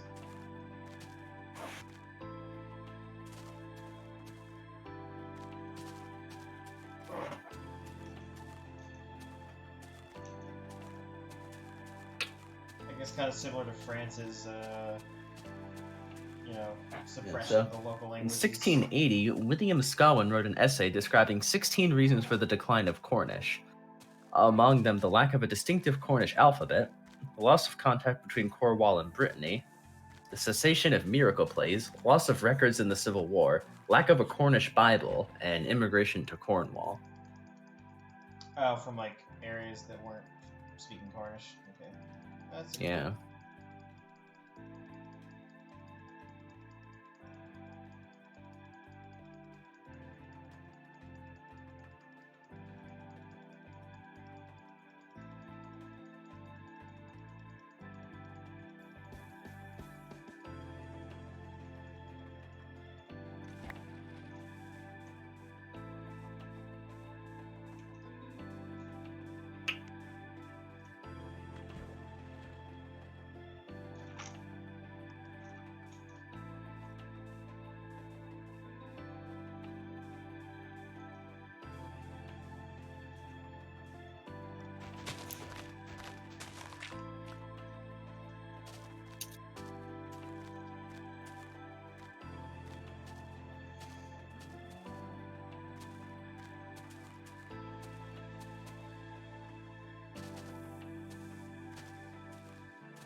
What?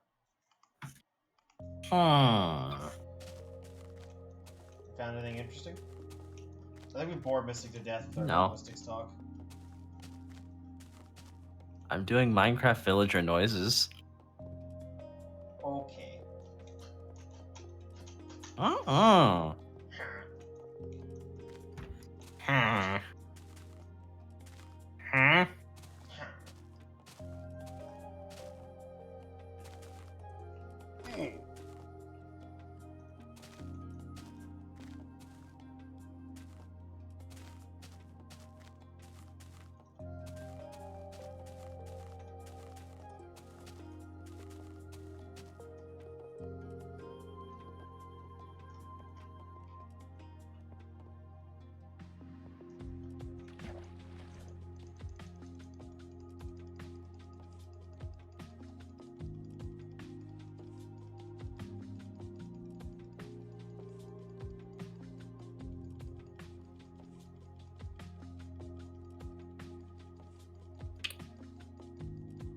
Apparently, as early as the 16th century, European visitors to the Indian subcontinent became aware of similarities between the languages there and the European languages, but the idea of a common ancestry between Indian and European languages was really popularized by a guy named William Jones, who was a British philologist and cuisine judge in Bengal. And he caused an academic sensation when he postulated the common ancestry of Sanskrit, Latin, and Greek in 1786.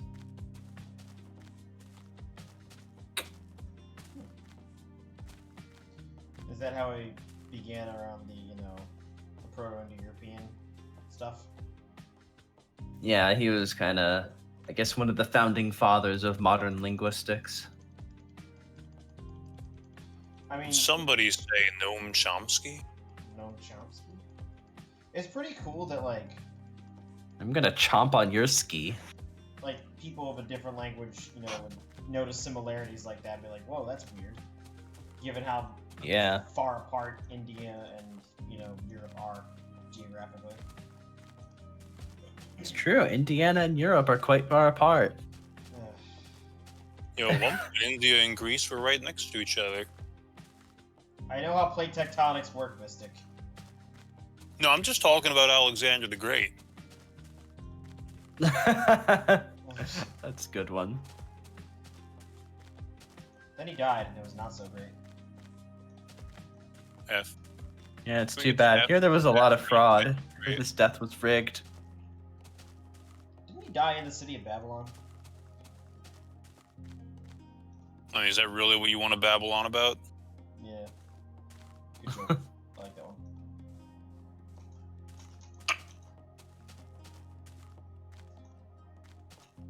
Yeah.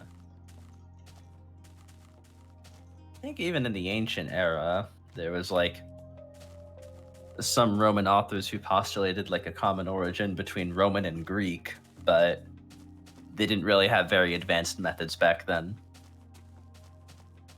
What words are similar between Latin and Greek? I don't know. There's probably some.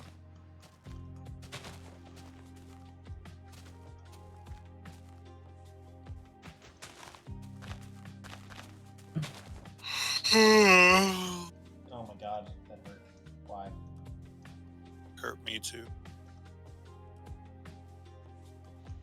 I think, in terms of like the actual structure of like the language itself and how it's formed, I really like English's history as a language.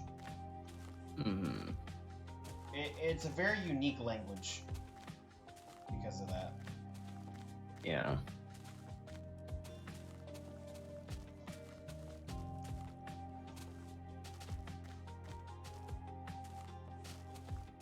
So apparently there are 10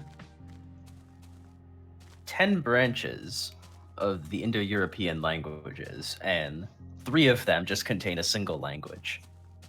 Oh, fuck. Let's see if I can remember which ones those are.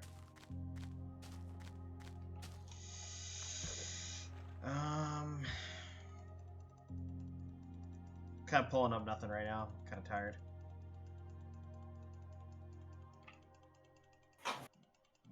So we've got Anatolian, Tocharian, which includes those random languages that were found in China. Are those languages all extinct? Yeah. Yeah. They've all been extinct for a long time. We just know them from manuscripts dating from the 6th to 8th centuries.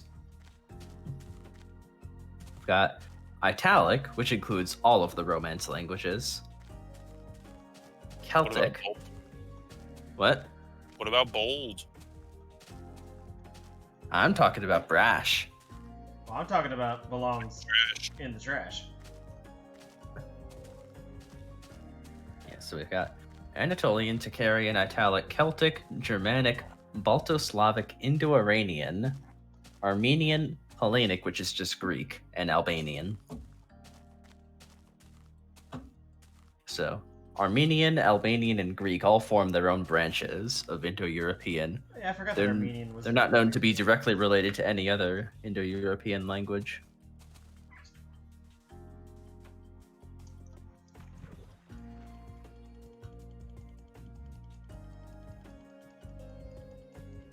We know almost nothing about the early Slavic history. There's like almost no records of them. Yeah. Like, at least with like say the Germans, we have records from the nearby Romans. Well,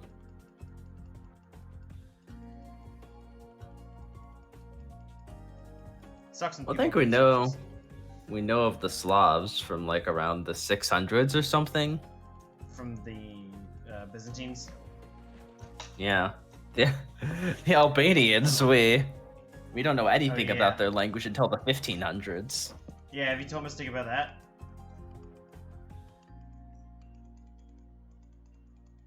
So we don't know what the deal is with the Albanians. The first mention we have of them is from like the 1100s or something.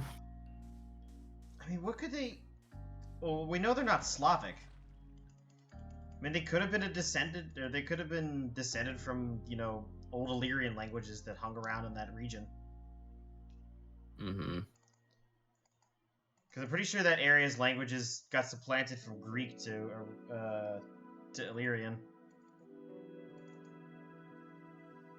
Because Durakium used to be a Greek city. Did somebody say Ronald Reagan? Who's Ronald Reagan?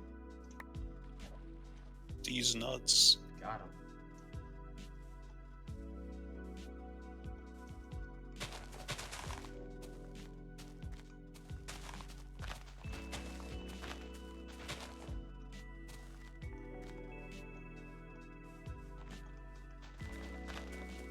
Oh boy, another Facebook bot. I love those. Mm.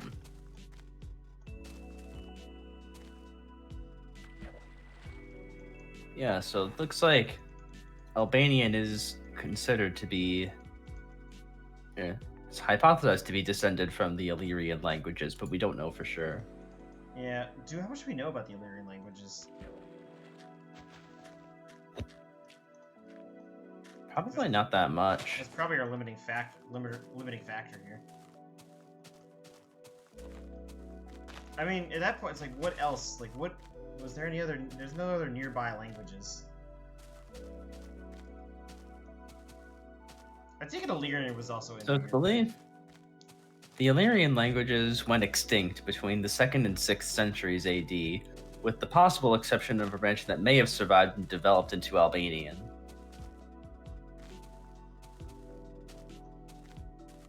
Wait, what did you say they went extinct? Between the 2nd and 6th centuries. Hmm.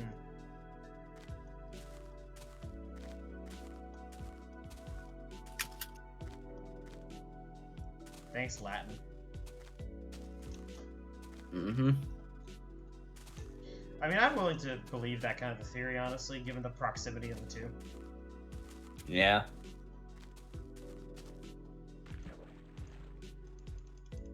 Until we ever find Illyrian sources, we're not really gonna know for sure, though. Yeah, the Illyrians didn't have any written language, so Makes it hard. it's very hard to even identify, like, a single word that may have been part of the language.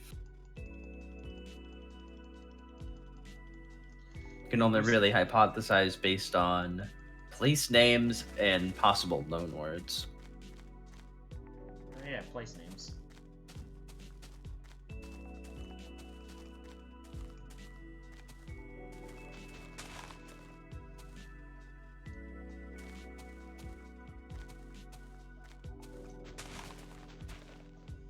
One thing that's... All I'm saying is they had papyrus in ancient Egypt, and Sans was Papyrus's brother. Are you saying So Sans was the pharaoh of ancient Egypt? Sans was the I pharaoh. he wouldn't have been the pharaoh. Oh, you're right. He would have been like a... He was definitely there. He would have been like a pyramid guard. You can't get past him, so what... I mean, what are you gonna do? You can't rob it. He just wants to make sure everyone has a nice time. Except for the robbers. They're gonna have a bad time. Doo-doo-doo-doo.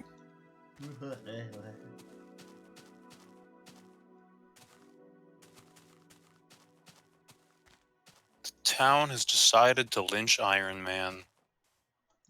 That's so sad. The ice cream man running over fat kids with my van. They should have lynched Mean Crusader or Anal and Oral.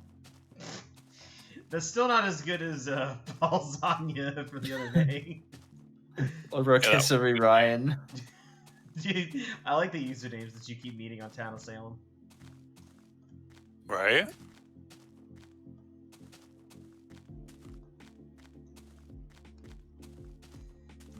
Gotta love me that Rotisserie Ryan. Apparently, it's tough to pin down exactly when Illyrian would have gone extinct because Greek sources, older Greek sources used a fairly strict definition of Illyrian, while later Roman sources used a very broad definition that encompassed basically any native peoples who lived in the Balkans. Yeah, at least along that area in the Adriatic.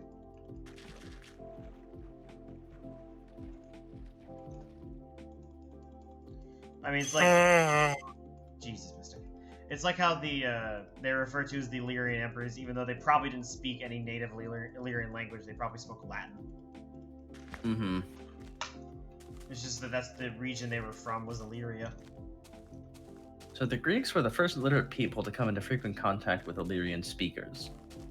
Their concept of Illyrioi, however, differed from what later Romans would call Illyricum.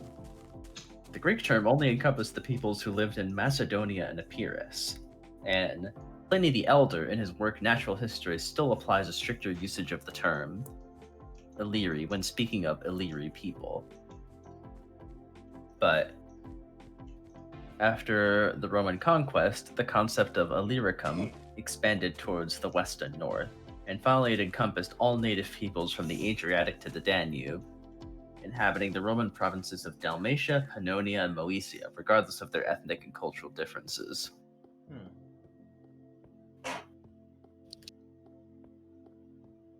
So because of that, it's hard to say when, like, Illyrian proper extinct.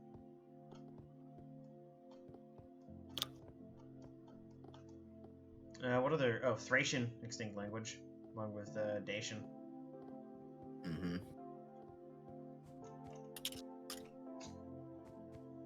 It is very interesting that those two languages didn't evolve into anything else. Instead, it was supplanted by Romanian, which is from a different family at all.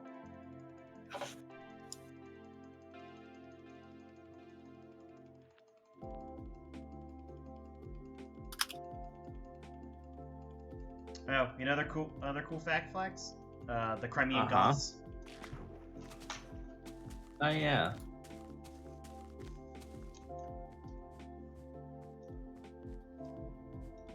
Did you know about those, Mystic? The who? What now? The Crimean Goths. I mean, I knew some goth people The who, growing what up. now? Spikes, pull some information on those guys, so we can learn Mystic here a bit. Kowalski analysis. Kowalski analysis.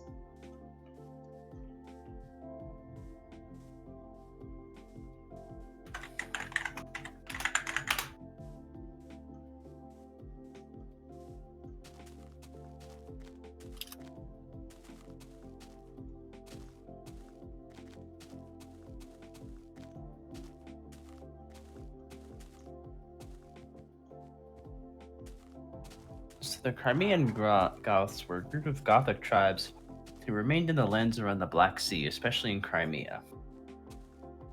They were the least impactful on the fate of Europe, but also the longest lasting of the Gothic communities. Their existence is well attested through the Middle Ages, although the exact period in which they went extinct as a distinct culture is unknown. As with the Goths in general, they may have just been diffused into the surrounding peoples.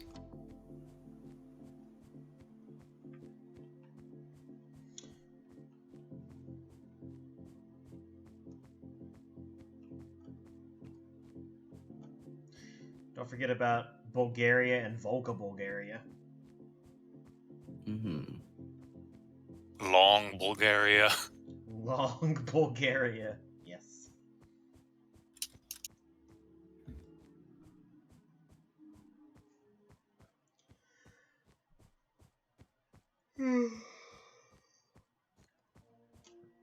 My apologies.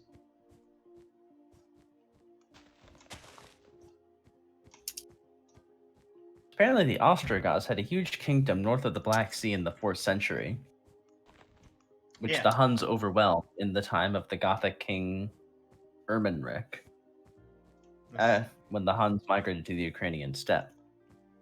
The Ostrogoths then became vassals of the Huns until the death of Attila, when they revolted and regained independence. Wait, that Attila?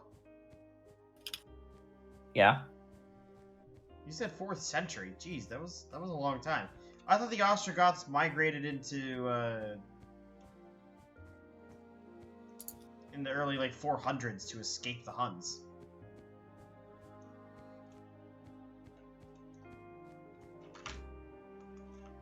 I don't know. That's just what I'm reading. I know there was a split between the Visigoths and Ostrogoths. Yeah. Or I can't remember what the the Guthungai Goths and something else. Can't remember their names. Yeah. I do remember that I think the Visigoths fled first away from the Huns, but the Ostrogoths remained. So during the late 5th and early 6th century, the Crimean Goths had to fight off hordes of Huns who were migrating back eastward after losing control of their European empire. In the 5th century, Theodoric the Great tried to recruit Crimean Goths for his campaigns in Italy, but very few showed interest in joining him.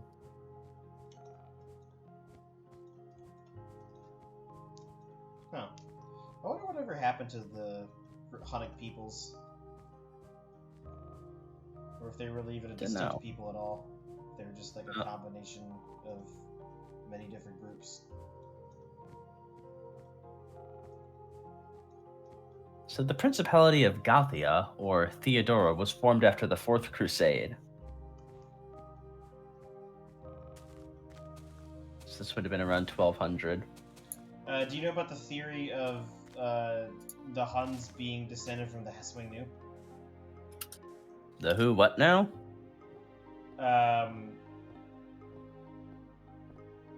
You probably know better if you just read it as Latin, but Xiongnu, north of China, and like the. Oh yeah. Yeah. It's hypothesized that the Huns are descended from that group of people after their nomadic confederation was destroyed in the 2nd century. Yeah, the Chinese destroyed that confederation.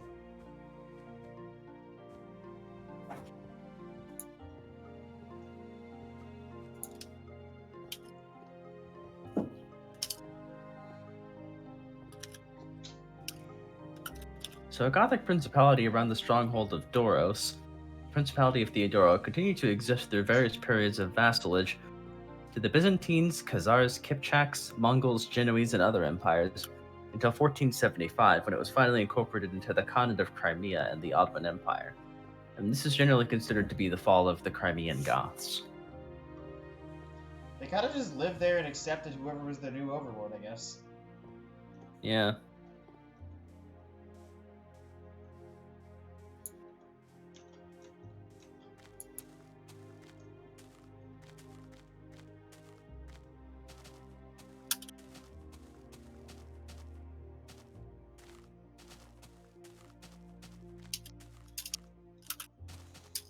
I mean, honestly, that's probably the smartest way they could have lived. Yeah. Just pay their taxes or whatever.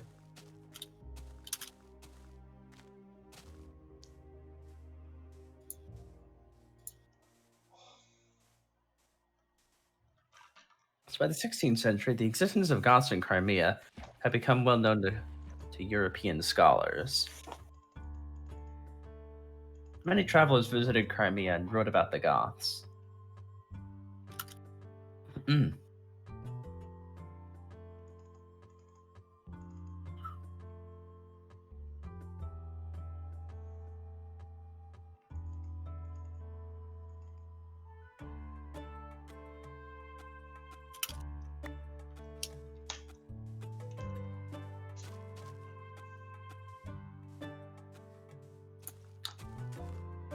The last known record of the Goths in Crimea comes from the Archbishop of Mohilev, who in 1780 visited Crimea and noted the existence of people whose language and customs differed greatly from their neighbors and who he concluded must be Goths.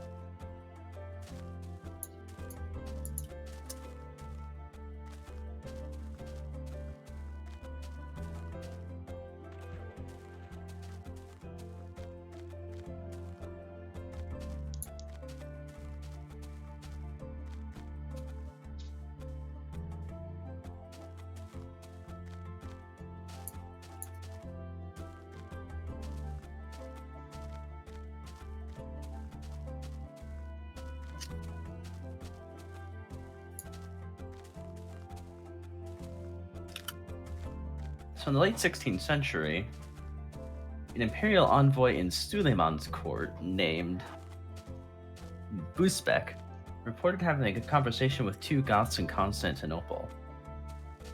And he made a Gothic Latin dictionary with about 100 Germanic words that share some traits in common with the ancient Gothic language.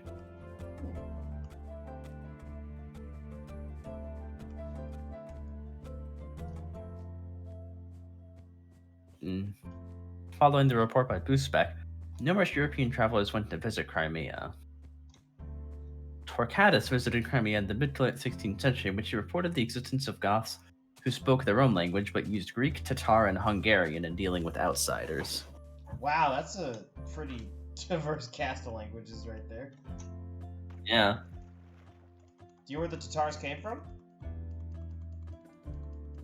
No. Mongolia.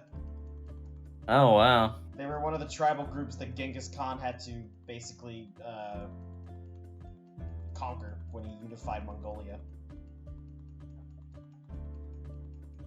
So there are numerous other sources referring to the existence of Goths in Crimea following Busbek's report, but none provide details of their language or customs. Despite no further records of the language's existence since the late 18th century, communities of Germanic peoples with distinctly separate customs and physical features have been recorded living in Crimea, leading some to believe that the Gothic language may have survived until as late as 1945. I wonder what would have happened in the 1940s to cause that. Yeah.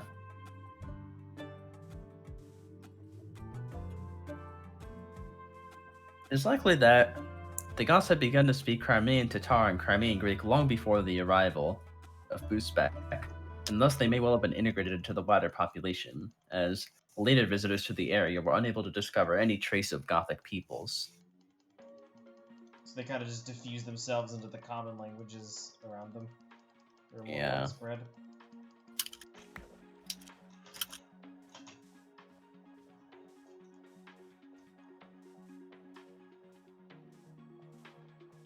Jeez, I can do it, this mountain. So apparently, it was claimed by the Third Reich and Adolf Hitler that the Crimean Goths had survived long enough to interbreed with later German settlers in Crimea, and that the German communities in Crimea constituted native peoples of that area. Hitler had intended to resettle German people to Crimea and rename numerous towns with their previous Crimean Gothic names. During the Nazi occupation of Crimea, Sevastopol was changed to Theodoric Skyfen. Hitler's ultimate goal for his planned Gothland was to replace the local population with pure Germans, and to turn Crimea into what he described as the German Gibraltar, a national foothold not contiguous to the rest of Germany, similar to how Gibraltar is not contiguous to the rest of the UK. But it would be connected by a proper Autobahn. Unfortunately, this Autobahn was actually put into effect due to Germany's defeat. Imagine an Autobahn that long. Yeah. Alright. I didn't know that little bit tidbit about World War II history there with that. Yeah, I gotta use the bathroom. I'll be right back. But Soviet Russia bathroom use you. in Soviet Russia, tank drive you.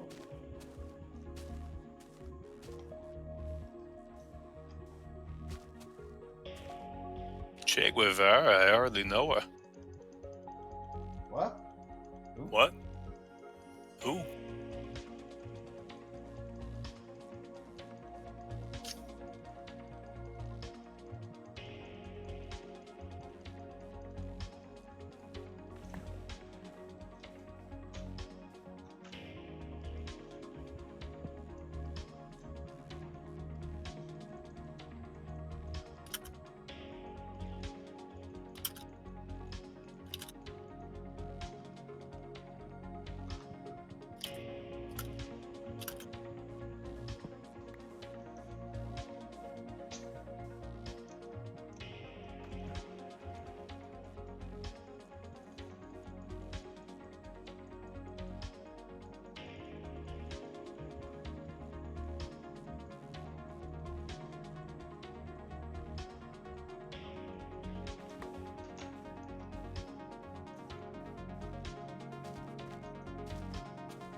damn it.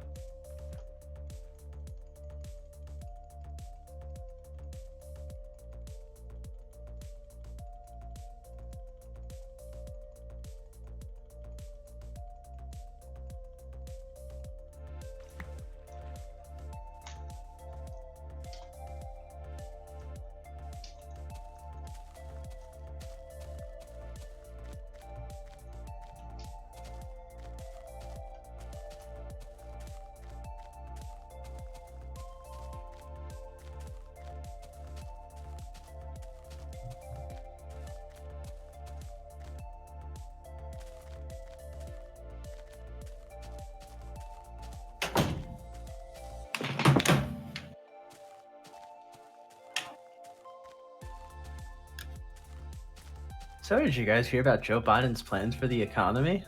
What are his plans for the economy? Don't mind me. Joe for these nuts. Oh, got him! I hate you. But I got him! True. 10,000 to go tonight.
So I asked my friend on Reddit if I can have $130, and I get rejected. Fine, I get it. Rejection is part of the process. But most people don't realize that when I ask you for $130, it's because I see you as someone I want on my team, a cog in our machine. This is a real opportunity to loan me $130 to do something new and adventurous with your life. But instead, I get this passive-aggressive shit from someone I've known for over 30 seconds. Just know that I won't give up, however, because of one person's ruthless pushback. We are meant to be important to this world. Strive.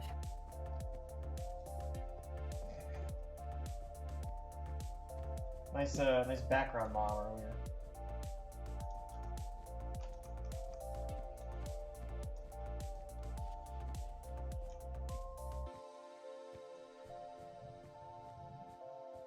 Red is sus. Red is the imposter. Splax. What? No, you just blanked out. I'm busy looking for copy pastas. I don't have time for your dumb shit. Okay, fair enough. I can respect the man looking for copy pastas.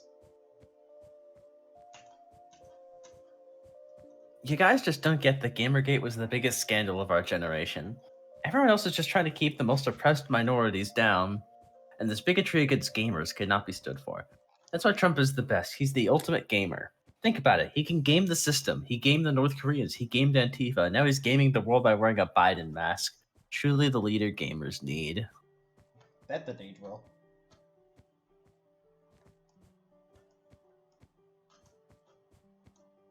I remember Gamergate was like a big thing online a few years ago, but I don't even remember what it was. Remember Pizzagate? Ah, yes, Pizzagate. I don't even know what Pizzagate was, but I know it's a funny name. Yeah.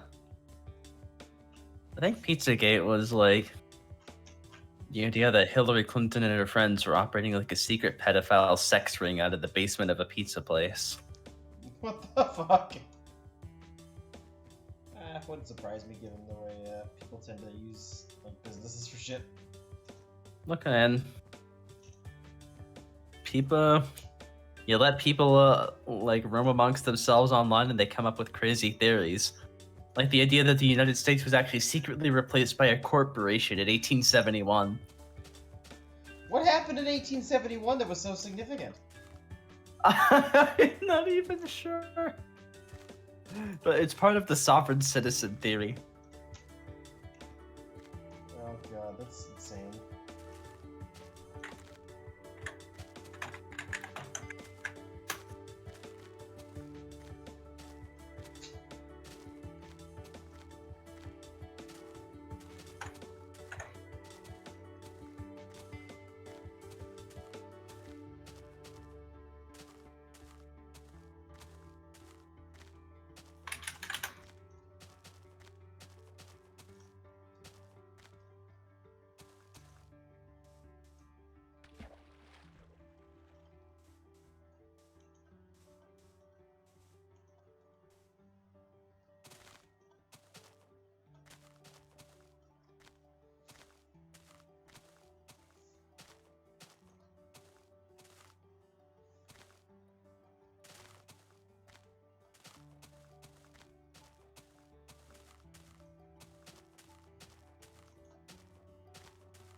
So apparently, the District of Columbia Organic Act of 1871 is an act of Congress that repealed the individual charters of the cities of Washington and Georgetown and established a new territorial government for the whole District of Columbia.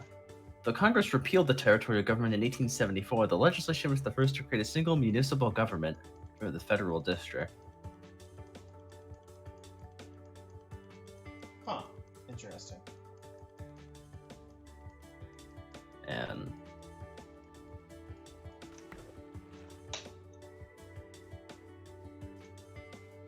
the act serves as the basis of conspiracy theories in the sovereign citizen movement. According to these theories, the act would have made the district and consequently the whole United States into a corporation. There is no evidence for these claims, which stem from a misinterpretation of the meaning of the term municipal corporation used in the act. In reality, the vocabulary used has a wider meaning in this example, and it refers to any group authorized to legally act as a single entity, in this case an incorporated organized district of the United States.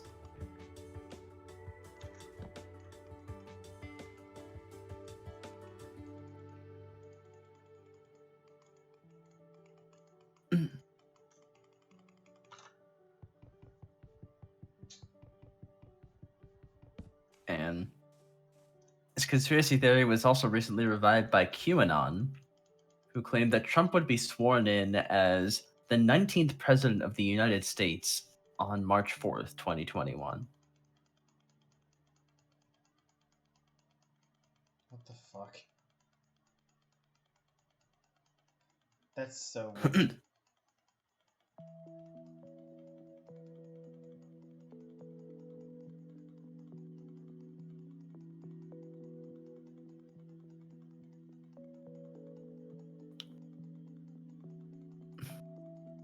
So apparently, because this act was passed under Ulysses Grant, everyone from Garfield on just doesn't count. And therefore, Trump would become the 19th president. Why would he become the 19th?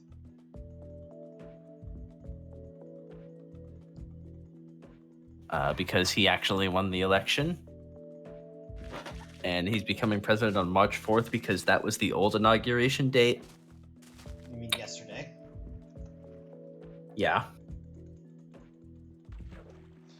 I forget that the inauguration date changed. It's being March.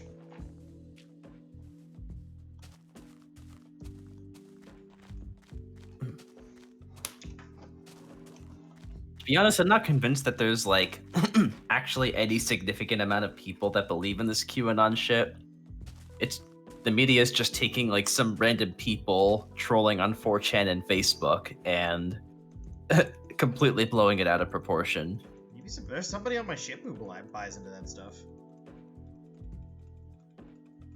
I mean, there's obviously people who believe in it for real, but I can't imagine that it's actually a significant amount of people.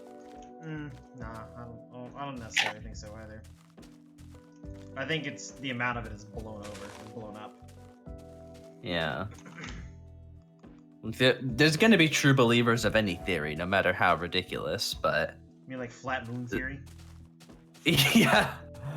But the media is just taking, like, random Facebook and 4chan trolls and treating them as representative of, like, everyone who believes in QAnon. Or that there's more of these people than there actually are. Yeah.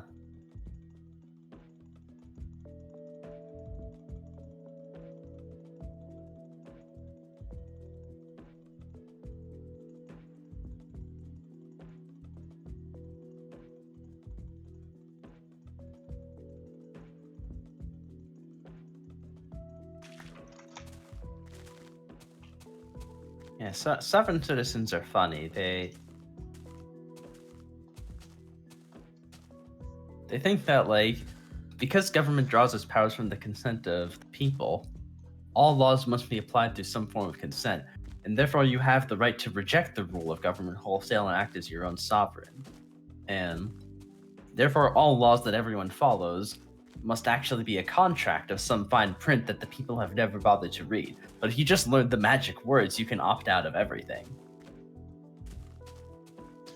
I understand the concept they're coming from, but that's like taking it to an extreme. Yeah. And then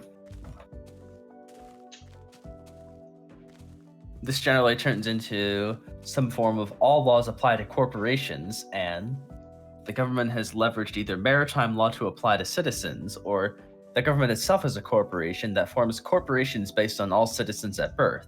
And actions against you are actually actions against your corporation, therefore bypassing the need to obtain the consent of the governed.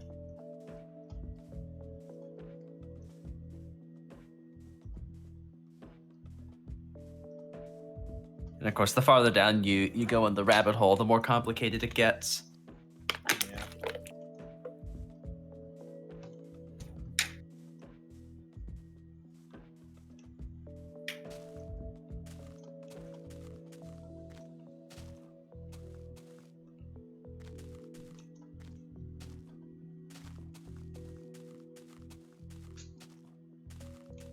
I don't know. My favorite conspiracy theory is that 9/11 was actually done by George Bush to make George Bush look bad. Is that a real conspiracy theory? Probably. I mean, I just made it up now, but probably. I mean, this is obviously the whole Bush did 9/11 conspiracy. You see, it was actually Bush Sr. trying to make his son look bad. That's quite a roundabout way of doing it by crashing planes into a tower. You never know. I mean, there's people who think Bush Sr. was involved in the assassination of JFK. What? Think I might go for a walk, clear my head a bit. Yeah.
My God, school portrayed by Minecraft.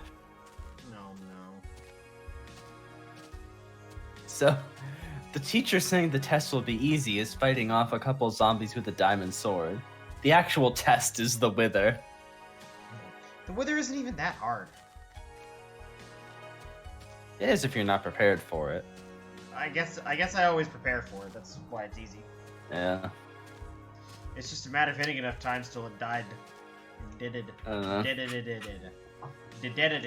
For me, in like literally any game, I will always over prepare for any boss fight. Yeah, I mean, once you've done it a couple times, you know how to prepare for it. You know what its attack patterns are going to be. It's pretty easy to figure out. Yeah. Minecraft's no exception to this. It just comes with experience. Yeah.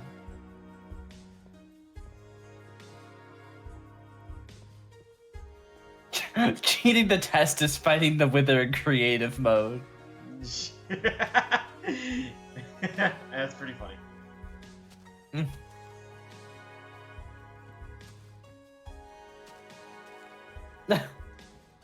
Learning 1 month until the exam. He's in a villager house with a bed and a lectern, and he chooses the bed.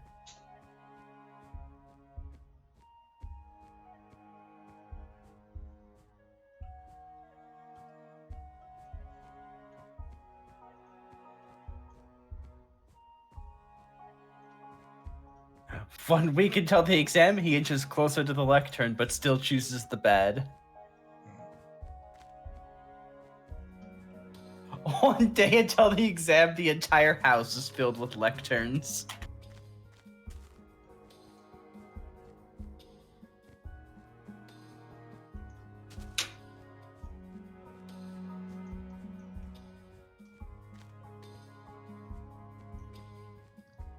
Doing homework, mining obsidian with a wood pick.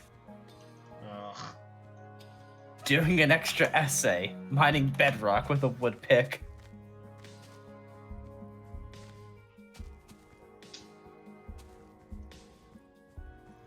Fun fact, do you know that bedrock's hardness value is set to -1? Yeah, I knew that. Oh, you did? Yeah, I also watch Ant Venom. But you don't like him, so why There would you watch was him? a Phoenix who talked about that. I think it was Ant. But you don't like Ant Eh. Venom, so why would you watch his content? I like Ant Venom's content. I don't like his clickbait titles. But they're funny sometimes, Splax. They're funny. You're funny. You're funny. You're funny. Yeah, well, I sentence you to be in an Ant Venom video. Yeah? Yeah. Well, I sentence you to Davy Jones' locker. Arg! Arg! Lunch is just a bunch of rotten flesh. Ugh. School lunch, gross. Troublemaker is just repeatedly ringing the bell. You know the Minecraft bell? Yes, the one that I spam when making AFK fish farms. Yeah.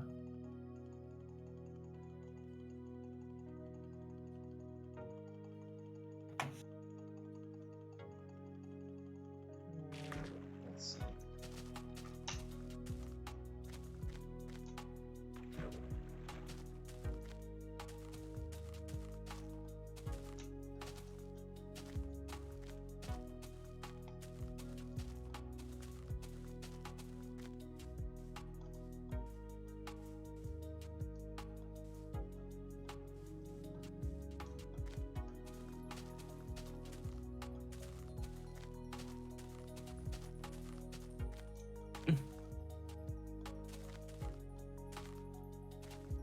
Time while at school, mining obsidian with a wood pickaxe. Time during the weekend, mining stone with a netherite pickaxe. I feel that one. Yep. God. Wish the weekend was longer.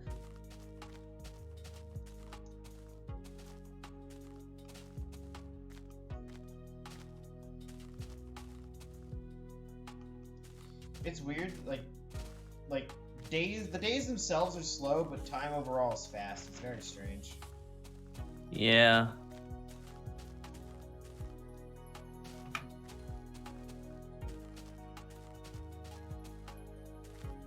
Foreign language is the Minecraft enchanting table symbols.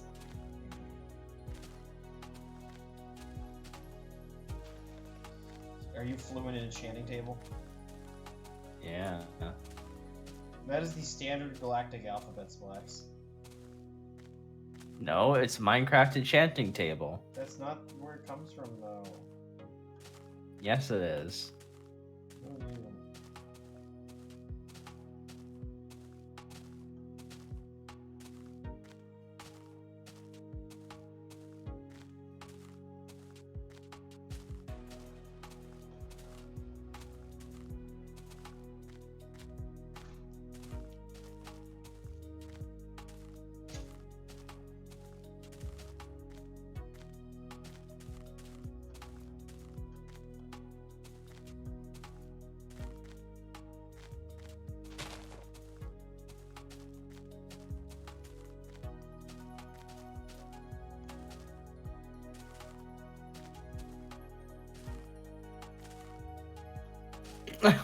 School computers is playing on fast render distance with fast graphics, 2 render distance, and like 2 FPS.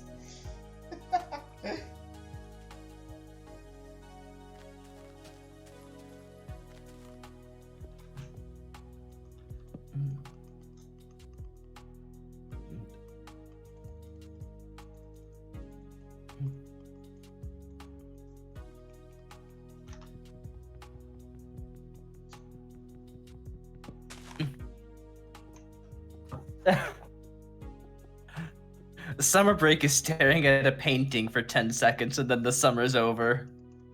Oh god.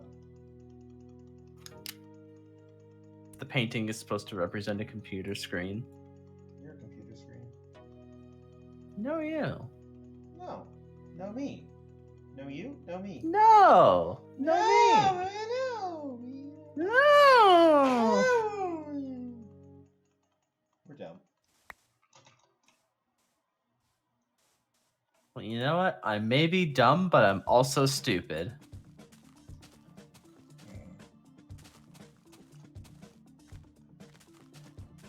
Do you know there's a version of Minecraft InfDev where every single tree that spawns is a big tree? Haven't seen that. That sounds pretty cool. Yeah, I don't remember which version it is, but I can probably go back and find it.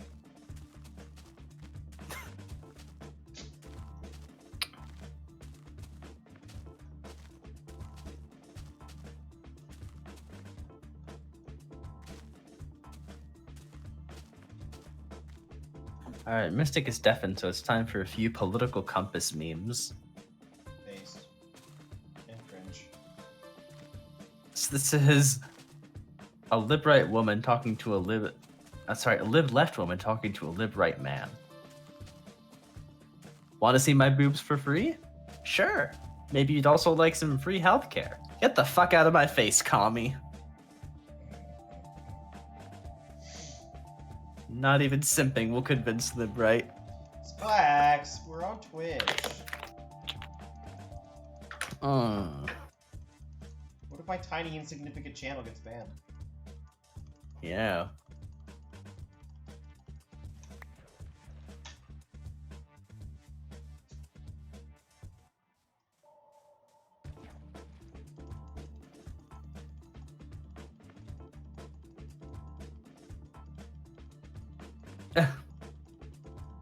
Off left pushes me further to lib right every day.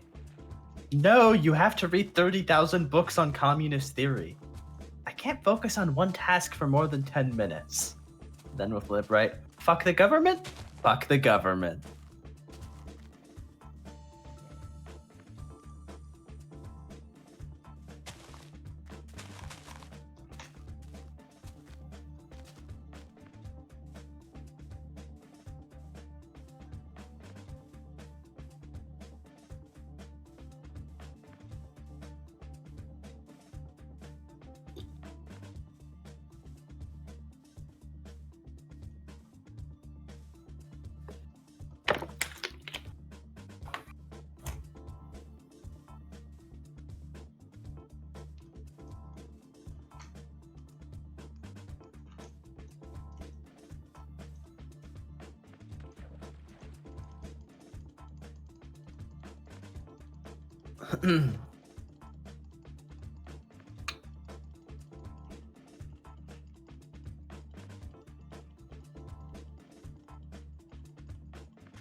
Lib Unity. Government should stop blowing up Middle Eastern kids because something ethics. Or blowing up Syrian kids is a waste of my tax money. Alright, hear me out here, Splax. How about both? What about both?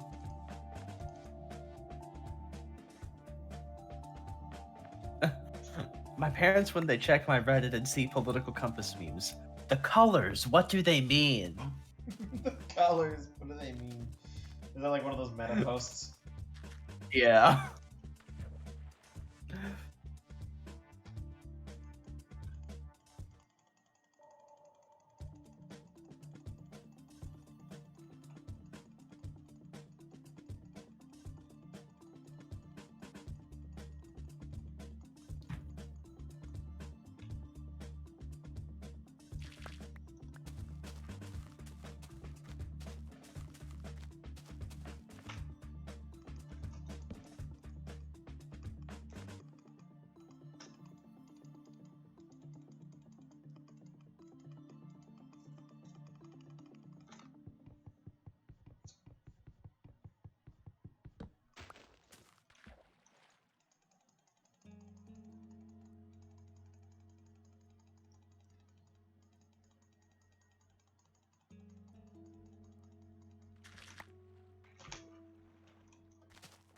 Oh my god.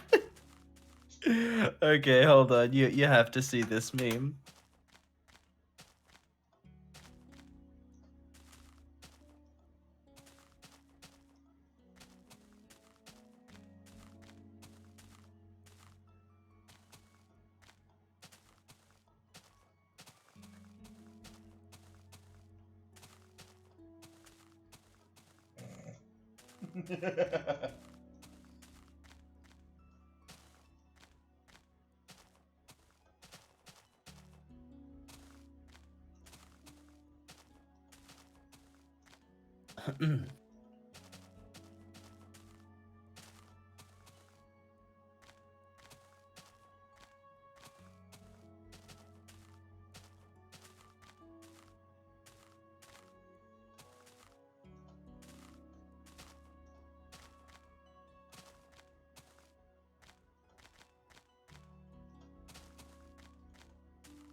You can't just fling shit at anyone you disagree with. Lib Center. This is literally 1984. Because Lib Center is the monkeys.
The United States is $28 trillion in debt and keeps spending more in money than it makes through taxes. What do? Auth right. Spend it on the military. Auth left. Spend it on welfare. Lib left. Free stuff. Lib right. What the fuck is wrong with you people? What the fuck is wrong with you people?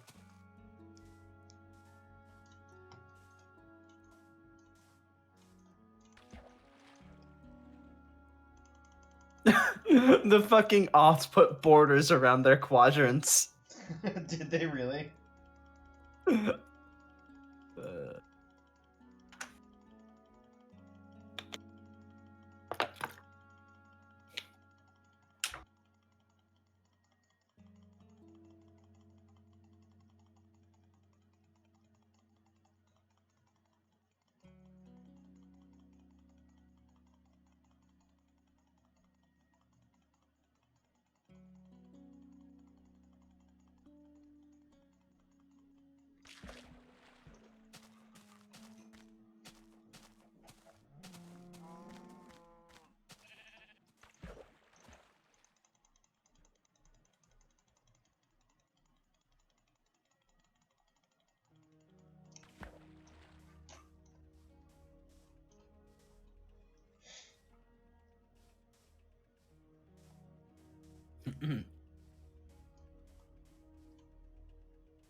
Porn degrades women and should be banned.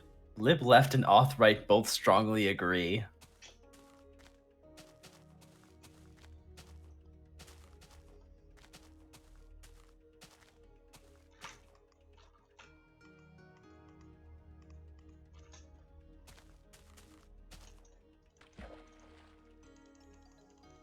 Okay, this meme is good, but I can't respect it because it doesn't have the colors. Aww. Mein Kampf at bookstores and libraries. I sleep. Dr. Seuss books at bookstores and libraries. Real shit.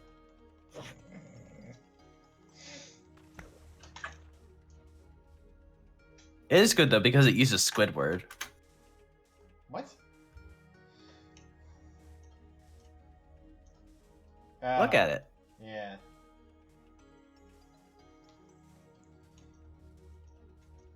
We're just gonna... Well, we can't publish these Dr. Seuss books here because they might offend people. Mein Kampf? Yeah, that's perfectly fine. We're just gonna leave that there. Actually, I'm gonna put that in memes in the bungalow. Also, was it me? Like, I was very confused how Khan did not understand my sarcasm with my joke earlier.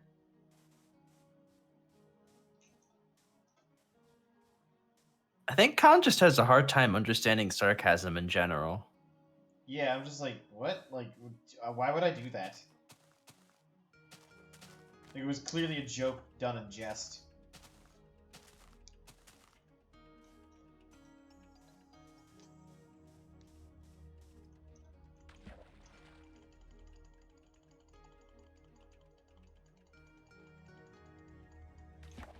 Fuck you, Squid.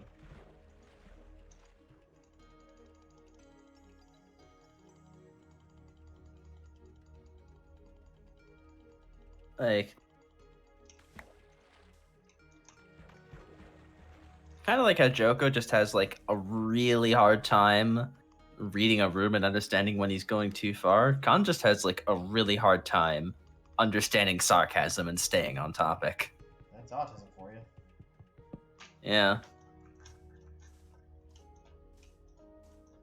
Whack shit.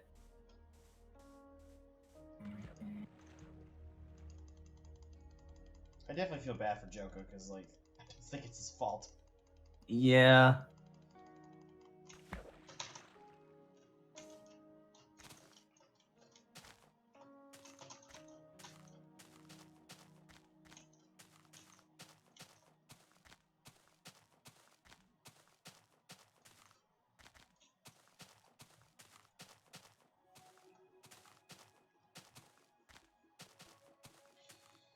$7,000.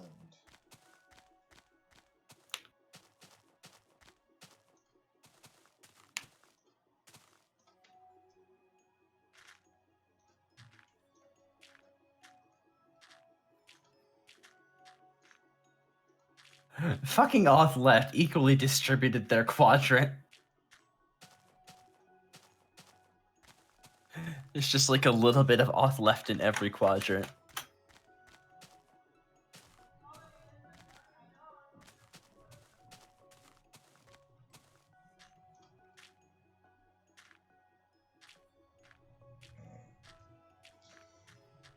That's pretty good. Ah, yes. Free will was a mistake. Lib center, me normally. Auth center, me watching unvaccinated children contract curable diseases because their parents did their research.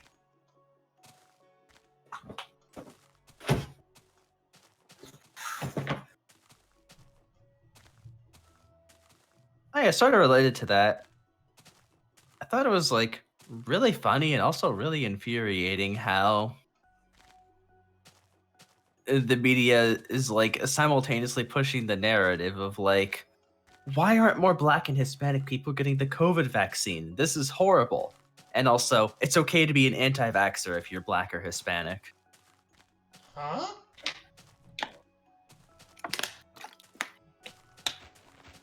Huh? I don't know if you What? That doesn't make yeah, any there've been literally been major media outlets publishing articles like, oh, if you're Black or Hispanic, it's okay to be skeptical of vaccines because vaccines were once used as like part of some terrible research on Blacks 50 years ago. Are they talking about MK Ultra? Something like that. I don't remember exactly. I'm just thinking like, what the fuck? You can't have it both ways. Sure they can, they're the media. Of course. I feel like it's almost like this level of cognitive dissonance is just ironic at this point. Yeah. This has I to mean, be... it wouldn't be the media if they didn't have, like, no self-awareness about their cognitive dissonance.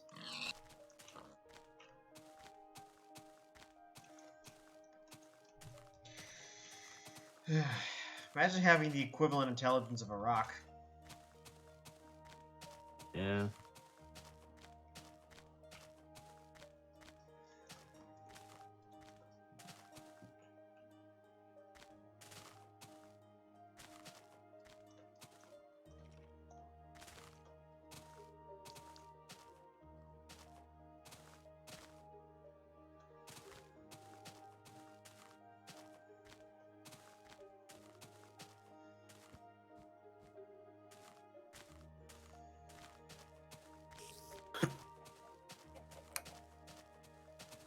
What people think aliens are like, we are your creators. What they're actually like, follow Christ, non-believer.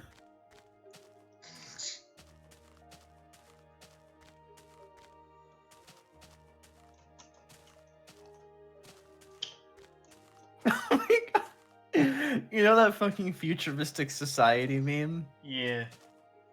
Minecraft, if you could leash villagers. The future is now, old man.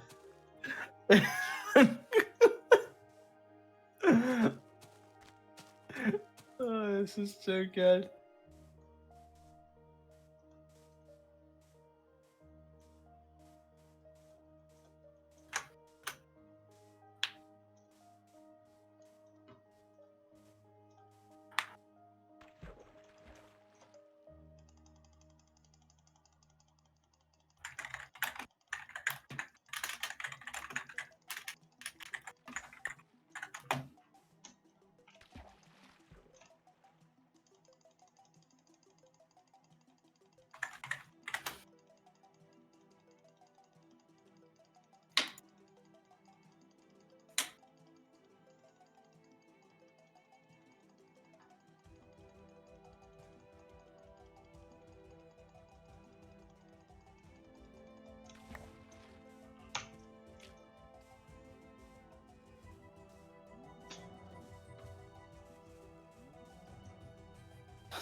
Historians, women invented grilling to trick men into cooking.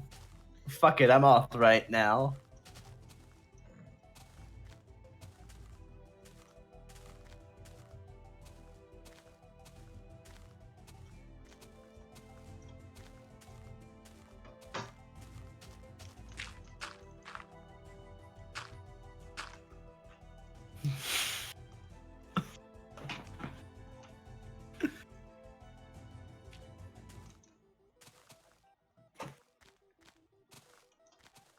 Oh no, Fig. What? Libright is no more. Authorite just anschlussed Libright.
Every quadrant's favorite MCU character, but it's explained through dumb subreddit stereotypes.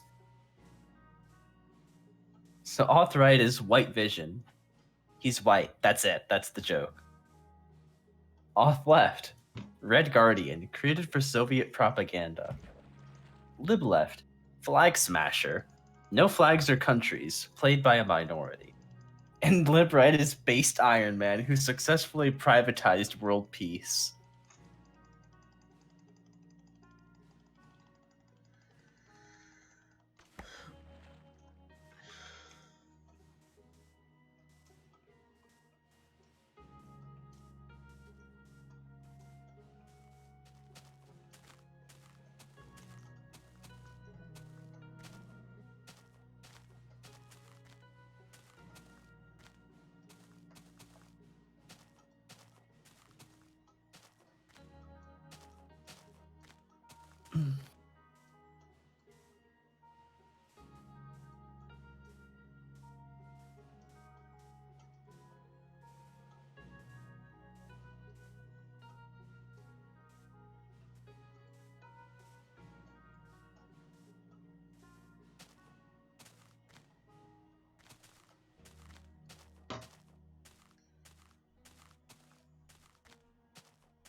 Someone said in the comments of that Minecraft meme, you should look up PewDiePie's Minecraft sex dungeon.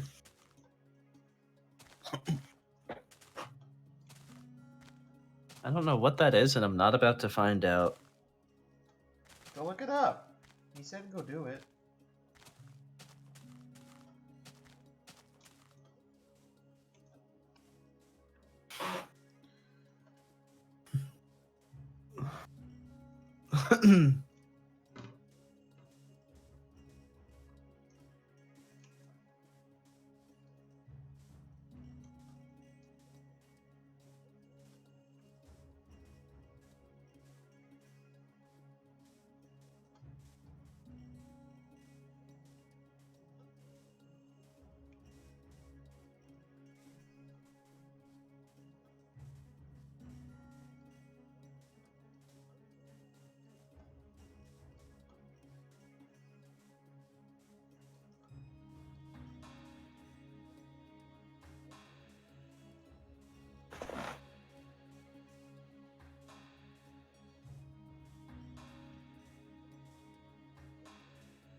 It's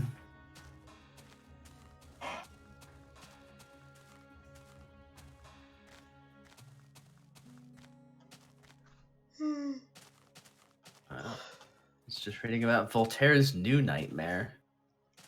Oh, is there a revitalization of that mod? Yeah, the guy who made the original mod 5 years ago has remastered it from scratch. What does send me the link to it? Well, check it out on my phone here. So, some of the highlights. There are... So it looks like he based most of this on the CK2 map. There are 475 normal princes and 74 free cities in the Empire at game start, plus various revolters, non-HRE states, and formables. Altogether, there are 538 new tags to supplement 137 vanilla tags. Around 40 tags from the original mod are now covered by vanilla. Over 11,000 dynamic province names, 150 new national idea sets, 55 cultures, 45 trade nodes, new trade goods, governments, events, decisions, etc. So it was like a complete... It's almost like a conversion mod. Yeah. The Apostolic and Anabaptist faiths have been added, each with unique mechanics, and Judaism has been given isolationism mechanics with a full set of incidents. So, there are 2 bookmarks. The default November 20th, 1441 bookmark and the classic November 11th, 1444 bookmark. The differences between the two are very small. Most significant is that Luxembourg is independent in the first date. Huh. The trade goods and terrain types for every single province have been individually researched, and every province's city location was placed by hand at its precise real location. The mod works with or without any DLCs, although all DLCs should be enabled to get the full experience. Despite the detail level, the mod actually has hundreds fewer provinces and tags than vanilla EU4, so it runs about the same as the base game. Is this just entirely the HRE? No outside anythings at all? That's impressive.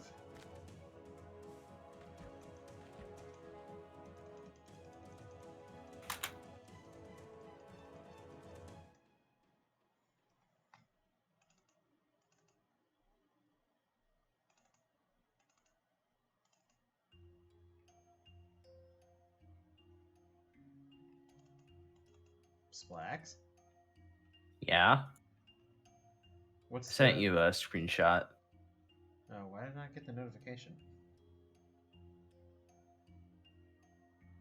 You sure? Oh, whoops. Never mind. I did not.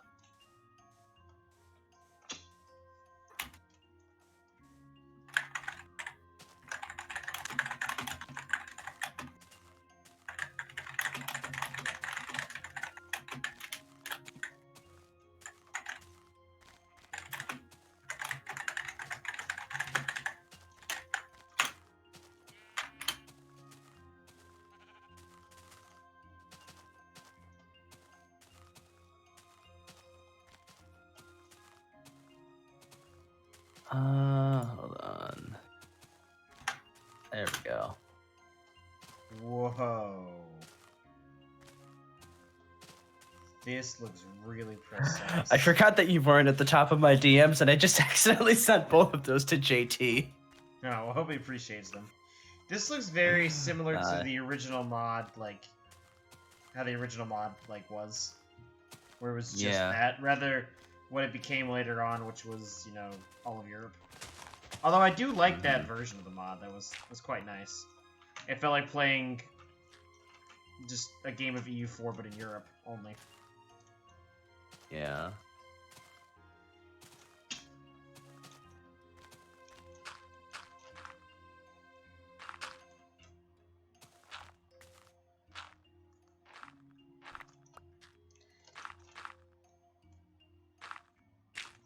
So apparently the old mod had half as many provinces and half as many tags. Wow. Okay. So this is more detailed than the original one. Yeah. I could spend hours just staring at the map then. Yep. Imagine forming Germany out of that. That would be quite the challenge, actually.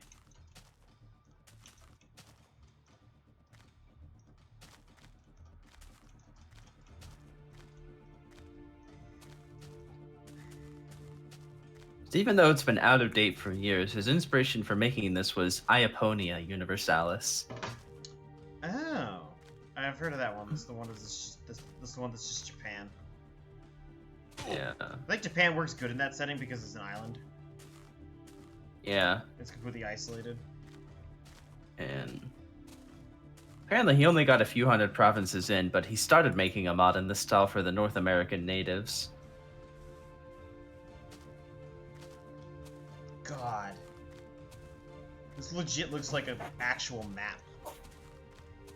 Yep. Just the level of detail. Someone in the comments said, looks like they made my bedroom a province. I like how absolutely massive certain like states are, like Bohemia now and Brandenburg even. Yeah. But I like how the, major states that would exist in EU4 and like the start date are split like in Silesia.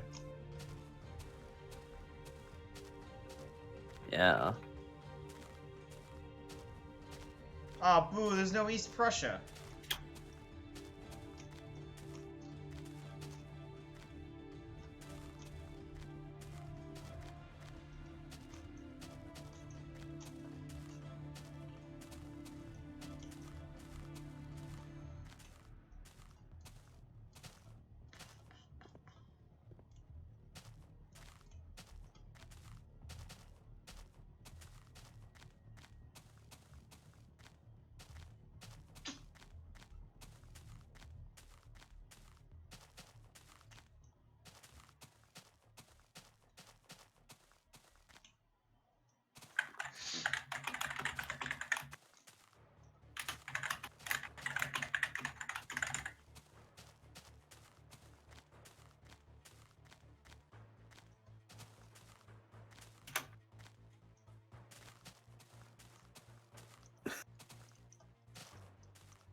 Alright. 690,000 splags.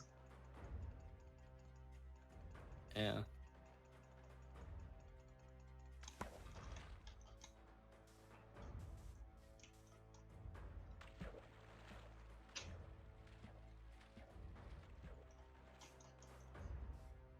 So there was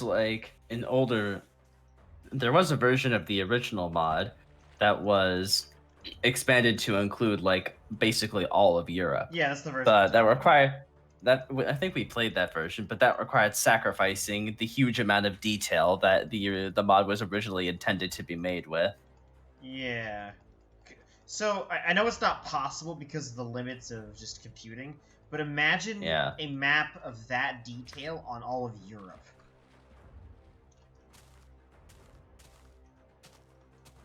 That would be, like, fucking amazing, but EU4 is not a well-optimized game. I know. It's not really possible given the limits of the program itself, but just... Yeah. It's a nice, pipe dream. Mm-hmm. Hell, even imagine a world map like that. Granted, conquering something like that would be, like, a nightmare, but... Like, it would take a real lot of fortitude to conquer everything if the map was that detailed and, like, high resolution. Yeah. HRE lends itself really well to this type of map style, but just because of the amount of tessellation that happened within the Empire. Yeah. Yeah, it's more historically accurate to have Austria split up like this, but Yeah, I know about Paradox, Austria's weird. Paradox wanted to have the Emperor be a major player at the start, so they kept Austria unified.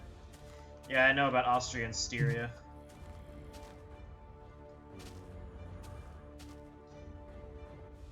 Oh fuck! What the hell? Hmm? There's a dungeon up at like. Hang on, there's a creeper nearby, I think. Oh. Dungeon in a mountain? Yeah, it's at like Y89. Damn. Does it have a golden apple? No, no golden apple. That's really cool. Boo. This is the highest I've ever seen a dungeon, actually. I know the way the game does dungeon checks is it looks for a cave. And so that's a cave.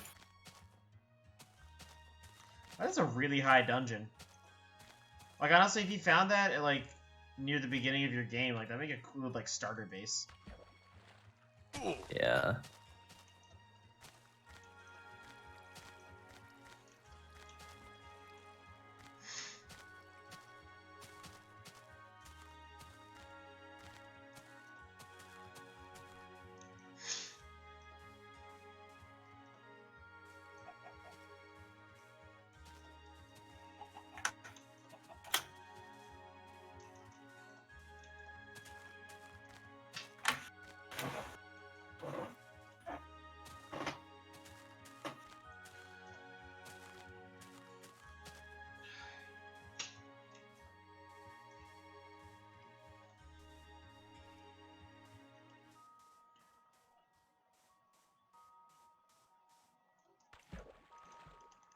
So he said, so nearly 5 years ago, he posted to the E4 subreddit the original version of Voltaire's Nightmare, a 2,000 province HRE with around 500 new countries. But over time, he received a lot of requests to expand the mod in various ways, and it grew larger and larger, coming to cover most of the release era CK2 map with a timeline extension back to 1054 AD. And it also became one of the top 10 subscribed mods of all time. It was a So good mod. blast away, I started any. I'm sorry. Interesting. Wow.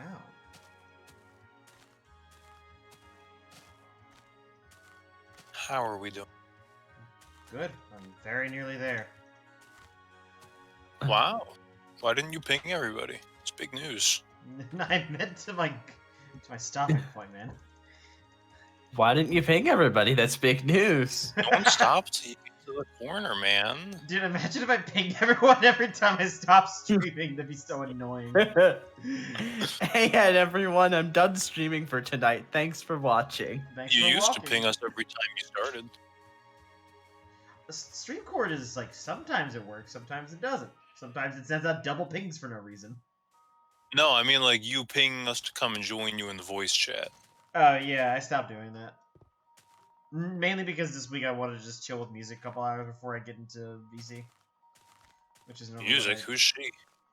I barely knew her. That's not even... No, that doesn't work. God, I hate you so much. That's not what I was going for. I was just, implying that there's some new person called Music who you're hanging out with. Yeah, it's my secret girlfriend. Big, that I who haven't- aren't you telling us about? It's my secret girlfriend I haven't told you guys about. Alright, I've got a horrible headache Obviously. from, well, not horrible, but it's pretty bad. I knew it. You You're, better you're go making catch Maggie. it. Oh, no! And I just took a hearty dose of melatonin, which means it's time to play Town of Salem. Should you Yeah. get in bed? Bed is a state of mind. No, it's not. It's a physical object.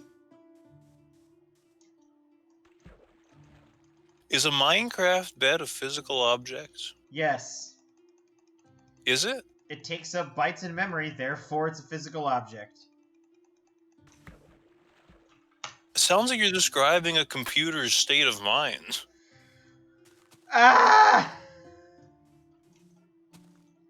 I hate it here. I hate it here. I hate it here. Jeff Bezos. Alright, here we go, Splax. This game is dedicated to you. Aw. Ooh, you got the Dungeon Master in this game. And procrastination. Relatable. That is easy. Suck me. No thanks. Also got not the mayor. Mayorance. Almost there. Okay, I made it. I made it. Thank God. Good job. I'm proud of you, Fig. Whew, just before the day ends. Where's a good spot to dig a hidey hole at? Right here.